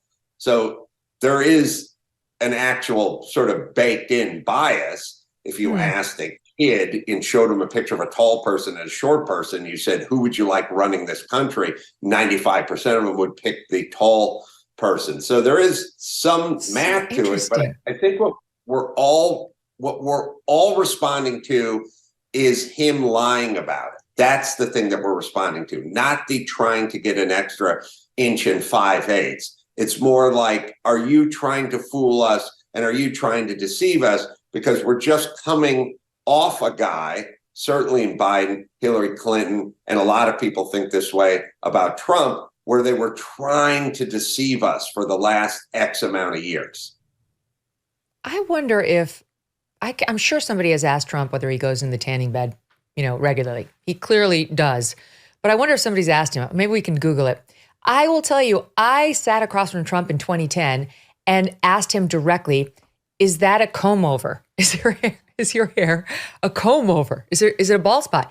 And he's like, no, it's all real. And he offered for me to feel his hair and mess it up and stick my hands inside the hair, which I did. We'll lay the tape in later. I did. I stuck my hand right up in there, Adam, and it was all real, and it was not a comb over. It was legit. Ron DeSantis had an opportunity to say, F this bootgate thing. I'm taking off my boot right now. Look inside my boot. Nothing in there. No lift. Nothing but a regular soled bottom. But I think what we're learning here is that men do with their height what women do with their weight or their age, right? Falsely play with the numbers to make themselves feel or sound better. Well, I would also say, Megyn, with all due respect, you don't have to ask a guy in Donald Trump who plays 70 rounds of golf a day in Florida if he goes to a tanning salon. But he maintains it year round, Adam, even in New York, where it is gray for 9 months of the year. Okay. Well, true. Look, it's got to be spray on at this point as well. Yes, it could be spray on. I've done the spray on. The spray on does look a little orange. Freelance work is booming. So many people are taking the leap and starting their own business. But how do you maximize your earnings, minimize your taxes, and make sure you are legally compliant? It can be overwhelming, confusing, and it takes time away from your own billable hours. That's where the experts at Collective.com come in. Now, Collective was built specifically for businesses of one that are making over $60,000 in profit a year. Collective handles all of your back office work so you can focus on your passion and not your paperwork. And they can tell you how they can backdate your S-Corp and save you thousands on taxes this year. They handle business formation and compliance paperwork, taxes, bookkeeping, accounting, and even payroll. Check out collective.com/Megyn to potentially save thousands of dollars on your taxes. To sweeten the deal, they will also throw in an extra $100 off when you use my link. That's collective.com/Megyn to get started with your personal team of self-employed tax experts. Hey, thanks so much for watching. If you like what you just saw, hit the subscribe button for more clips and full episodes. I believe the food pyramid. I was down with all of it, and good point. I don't believe any. I mean, the food pyramid turned out to be a lie. What the hell? They were stuffing us full of bread all day, every day. They were like, don't use butter, use margarine, and eat tons of whole grain. Don't touch any protein. Like the exact opposite of the truth. It's insane. And I guess I was thinking about this. I was talking about it on my podcast the other day, which is I was saying, look, at the time the stuff came out, we sort of bought into it. So the food pyramid came out and we're eating seven meals that are 7 portions of whole grain every day and just a little bit of protein and using margarine instead of butter and using skim milk instead of whole milk or cream. And we bought into it. I said, at the time, we believed in it. Now you look back at it after 20 years, 30 years, and you go, oh my God, they're wrong about everything. Well, just picture moving ahead now, 30 years, and looking back at the CDC, at Michelle Walensky, at Fauci, at the Hunter Biden laptop, at Joe Biden, never spoke to my son about any business dealings at any time. Just look back, and we're going to look back at this time 30 years from now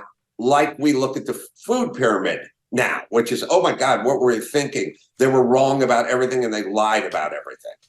Yes, I saw you. You were upset about Nancy Pelosi's daughter, right? Explaining why there's such a divide in the country and how the right half of the country is utterly confused and what they really need to do to better educate themselves. Yes. Yeah. I was watching her on Mar a couple of weeks ago. But it's not just her. It's a sort of common refrain from the more moderate Democrats, where they go, look, the people who disagree with us, they're not bad people. They're hardworking, they're family oriented, maybe they're God-fearing, they're patriotic. They're not bad people. They just get fed all this erroneous information. And what they're kind of saying is they're not sophisticated. They don't have college degrees. They're not as smart as we are. And they buy into all these lies. And all we need to do is get them off of their sources of information. They never really say exactly what it is. They're never specific because you could shoot holes in that. They just explain. And it's inferred that people like you or Tucker Carlson or Fox News or Ben Shapiro or even people like me, Joe Rogan, whomever, we may be the people that are peddling these lies. And they go, if we could just move them over from this stream of sort of right-wing provocateurs, then they could get the real information and then they would join us. But if you go back just 15 minutes and you look at what the information was, they got it all wrong. They got it all wrong about Hunter Biden's laptop. They got it all wrong about everything COVID. Shut the schools, shut the beaches in California, shut the play schools, shut the yards, the playgrounds, shut everything down. They got all that wrong. They got everything wrong about the vaccine. At least everything they claimed about the vaccine was wrong. They literally got everything wrong, either by being stupid or by lying. And now, after getting everything wrong, and it could be everything from COVID to, Kyle Rittenhouse. Oh, he was a racist who went to Wisconsin to kill, or the Covington Catholic boy, or George Floyd was murdered. Smollett. Jussie Smollett. They get everything wrong, and then they have the balls to look into a camera and go, if you just start listening to us, then we could guide you toward the truth. It's insane. It's like some fat nutritionist going, if you just look at the food pyramid, then you'd understand. It's like, no, you were wrong. Just apologize. And by the way, it's insulting for me to go, oh, so if I just watch MSNBC, then I would get everything right about COVID, and I would get everything right about Hunter Biden's laptop, and I'd get everything right about Jussie Smollett, or any racial incident that involved a cop and a person of color. So I'll just watch MSNBC and I'll know everything. Oh, what about the hospital that was bombed by Israel? Remember when Israel fired rockets into that hospital and killed 500 people in the hospital? I should have got my information from you, MSNBC. So that's what she's saying. And basically, I realize everything is projection. Everything is projection now. She's literally watching and getting her news from entities that are brainwashing her. And she's saying, come on over and be brainwashed with me. Freelance work is booming. So many people are taking the leap and starting their own business. But how do you maximize your earnings, minimize your taxes, and make sure you are legally compliant? It can be overwhelming, confusing, and it takes time away from your own billable hours. That's where the experts at Collective.com come in. Now, Collective was built specifically for businesses of one that are making over $60,000 in profit a year. Collective handles all of your back office work so you can focus on your passion and not your paperwork. And they can tell you how they can backdate your S-Corp and save you thousands on taxes this year. They handle business formation and compliance paperwork, taxes, bookkeeping, accounting, and even payroll. Check out collective.com/Megyn to potentially save thousands of dollars on your taxes. To sweeten the deal, they will also throw in an extra $100 off when you use my link. That's collective.com/Megyn to get started with your personal team of self-employed tax experts. Hey, thanks so much for watching. If you like what you just saw, hit the subscribe button for more clips and full episodes. Elon went on Ted Cruz's podcast last week and said this. Listen to this. How real is the prospect of killer robots annihilating humanity? 20% likely. Maybe Wow. 10%. On what time frame? 5 to 10 years. 5 to 10 years. Wait a minute. And then I kind of laughed at that because you never know with Elon. And the first number was Not horrible, 90% chance we live and they don't destroy us. But, if they do, what's happening within the next decade is alarming. But then there was this headline, it was in the Post, it was everywhere, New York Post, about a violent humanoid robot snapping. Look at this, in China. This is at some factory in China where it freaked out. Look at it on its alleged controller. Look at this thing for the listening audience. This thing is hanging from like a mini crane. It looks like a robot with a head and arms and so on. It's an all black robot and it's waving its arms around maniacally, like picture an attack of killer bees. That's what it looks like is happening to this thing. And it's out of control. Go ahead.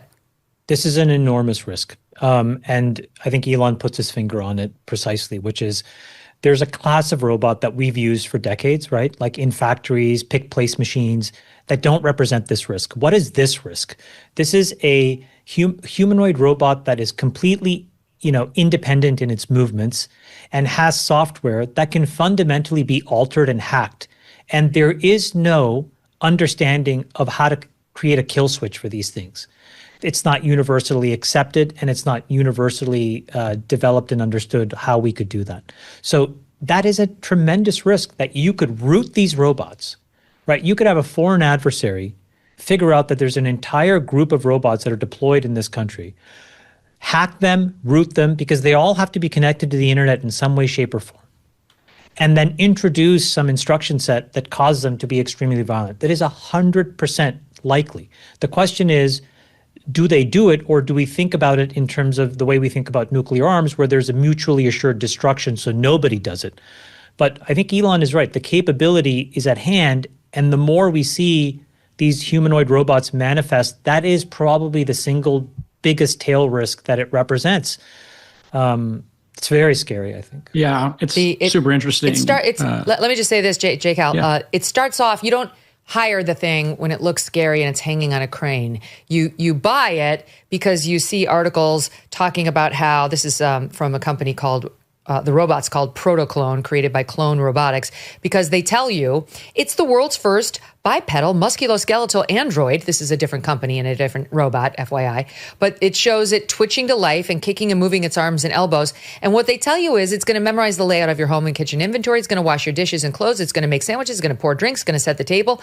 It's going to hold and retrieve items. It's going to vacuum, clean, shake hands, and even talk. So fun. It's like a pet that does all of your domestic chores. And all is well and good, J. Cal, until it freaks out like the Exhibit A. Yeah, it's he's not being bombastic at all. Probably 15, 20, maybe 20 years ago now, I lived in Los Angeles and I had a friend, Sam Harris. We had the same book agent, and Sam Harris, I introduced him to Elon. The three of us used to go to dinner every other week or so at Papone's in Brentwood. We ate some chicken parm and we talked. And this was actually what Elon was talking about with Sam a lot. Now they're no longer friends, but they went through one evening. We were talking about all the possible ways AI could spiral out of control. Obviously, this is one of them, or something even simpler, which is you got a lot of terrorists out there. Terrorists typically are dumb. You very rarely have a sophisticated attack like 9/11. Thank God. But imagine terrorists or people with really bad intent having access to these computers and making their version of COVID, which apparently was made in a lab, according to the New York Times and the government and everybody, and Fauci covered it up. It's conspiracy theories are becoming Nobel Peace Prizes, very quickly these days. Record time. It's unbelievable. The time between it being a conspiracy theory and somebody win a Pulitzer is getting down to like 36 months now. It's weird as journalists, right, Megyn? It took like 40 years for the Catholic Church to actually admit that they were, doing horrible things. And for that to get even then, only sort of admit it and then pay a bunch of settlements, right? 4 decades instead of 40 months. And imagine like some bad actors decide, let's see if we can put into the large language model, et cetera. How do we make a better COVID? Or what are great ideas? How do we build nuclear bombs? How do we do this stuff? We've been able to contain that information and then contain the techniques. These things are to come up with really, really great ideas. And it used to be law enforcement would read thrillers and science fiction in order to figure out, and terrorists would do this as well, because the science fiction and the authors were really good at saying, hey, here's a crazy idea. for a terrorist attack because they're trying to get ratings or make a very compelling movie, et cetera. So there have been instances where, three-letter agencies went to specific science fiction and thriller authors to have them brainstorm the stuff. This is going to be brainstorming all kinds of bad ideas and putting it in people's heads, and we're going to have to figure it out. And Chamath's right. These robots could be rooted very easily. Self-driving cars as well. And it's exactly like the situation. These two stories parallel each other. The Facebook story of growth at all costs and don't worry about the outcome because we're in competition with LinkedIn and we're in competition with Instagram and Twitter. When you get a bunch of rabid entrepreneurs globally, fighting it out, then what happens is they're like, you know what, we'll move fast and we'll break things. In this case, if you move fast and break things, we could have very bad consequences. The people who work at OpenAI joined that company. Elon funded it in order to make sure all of the code was open sourced and that they were thinking about safety and everybody got access to it so there was parity in the world. Sam Altman, in a very selfish act, then flipped it to his own personal piggy bank where he would make unlimited amounts of capital from it and made it closed AI. This technology needs to be monitored, and you're going to have companies, because they want growth, saying, you know what, we'll risk it. We'll risk it. And that's where sensible legislation or sensible controls would make sense, at least thoughtfulness about it. And this is why David Sachs, because being the right czar now, of AI, is so great because he is thinking Yes. about these issues. But we don't even have, the thing that's disturbing about the robots is, among other things, there's no defense. A lot of us have guns, thanks to them being an advertiser on the show. I also have Byrna, which is non-lethal self-defense. It's basically like a little chemical weapon and a bullet. So you've got a bunch of different options available to you. None of that will work on the crazed robot or robots showing up at your door trying to, we have no defense at the moment to these things. And yet we're just proceeding. I don't know if it's fair to say blindly, Chamath, but we're proceeding rapidly down the lane of empowering them. Yeah, the problem that we have is that whenever we think about slowing this stuff down, we're faced with the scepter of a much bigger risk, which is these are national level security issues. And so now we have to think about us as the United States and what do we do versus our frenemies abroad who have their own intentions with these technologies. So, us versus China is probably the best way to explain this. But in that video, your first video, Megyn, that was a Chinese startup. We have our own versions of those Chinese startups. What are we to do? If they continue unabated, they look at that video and they say, it is what it is. We'll deal with the consequences of a few deaths here or there. We want this to happen. We want us to be the first country that has them. And then like Belt and Road, we will put our robots all over the world. Could you imagine if there's a class of these robots that can enable productivity and GDP growth?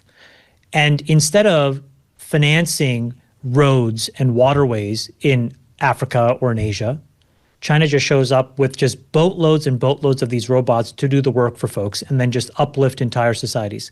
Imagine how much political and economic leverage they get. So when you paint it in that lens, you're in this very difficult situation, which is how do we slow people down here? And that's just a very hard thing to do. So I think that we have to find a way of going fast, embracing a handful of companies who we know has leadership we can trust. But otherwise, if we slow down, we're going to lose a much bigger race, and I think that has much bigger consequences. I wonder if it's like the Manhattan Project, Chamath, if we need to just put it's like every ounce of energy into winning this AI race for general, computer supremacy. I really think it's like that, because I think if we lose the GDP war, we're going to lose all the wars. Because if you don't have technical supremacy, we will lose military supremacy and we will lose economic supremacy. And then I don't know what America does if we're second in the pecking order on anything. That's not something we've had to deal with in the last 100 years. This July, there is a global summit of BRICS nations in Rio de Janeiro. The bloc of emerging superpowers, including China, Russia, India, and Iran, are meeting with the goal of displacing the U.S. dollar as the global currency. They're calling this the Rio Reset, as BRICS nations push forward with their plans. Some worry global demand for U.S. dollars will decrease, bringing down the value of the dollars in your savings. While this transition won't happen overnight, the Rio Reset could mark a pivotal moment. So learn if diversifying your savings into gold is right for you. Birch Gold Group can help you move your hard-earned savings into a tax-sheltered IRA in precious metals. Claim your free info kit on gold by texting MK to the number 989898. With an A-plus rating with the Better Business Bureau and tens of thousands of happy customers, let Birch Gold arm you with a free, no-obligation info kit on owning gold before July and the Rio Reset. Text MK to 989898 today. Thanks so much for watching. If you like what you just saw, hit the subscribe button for more clips and full episodes.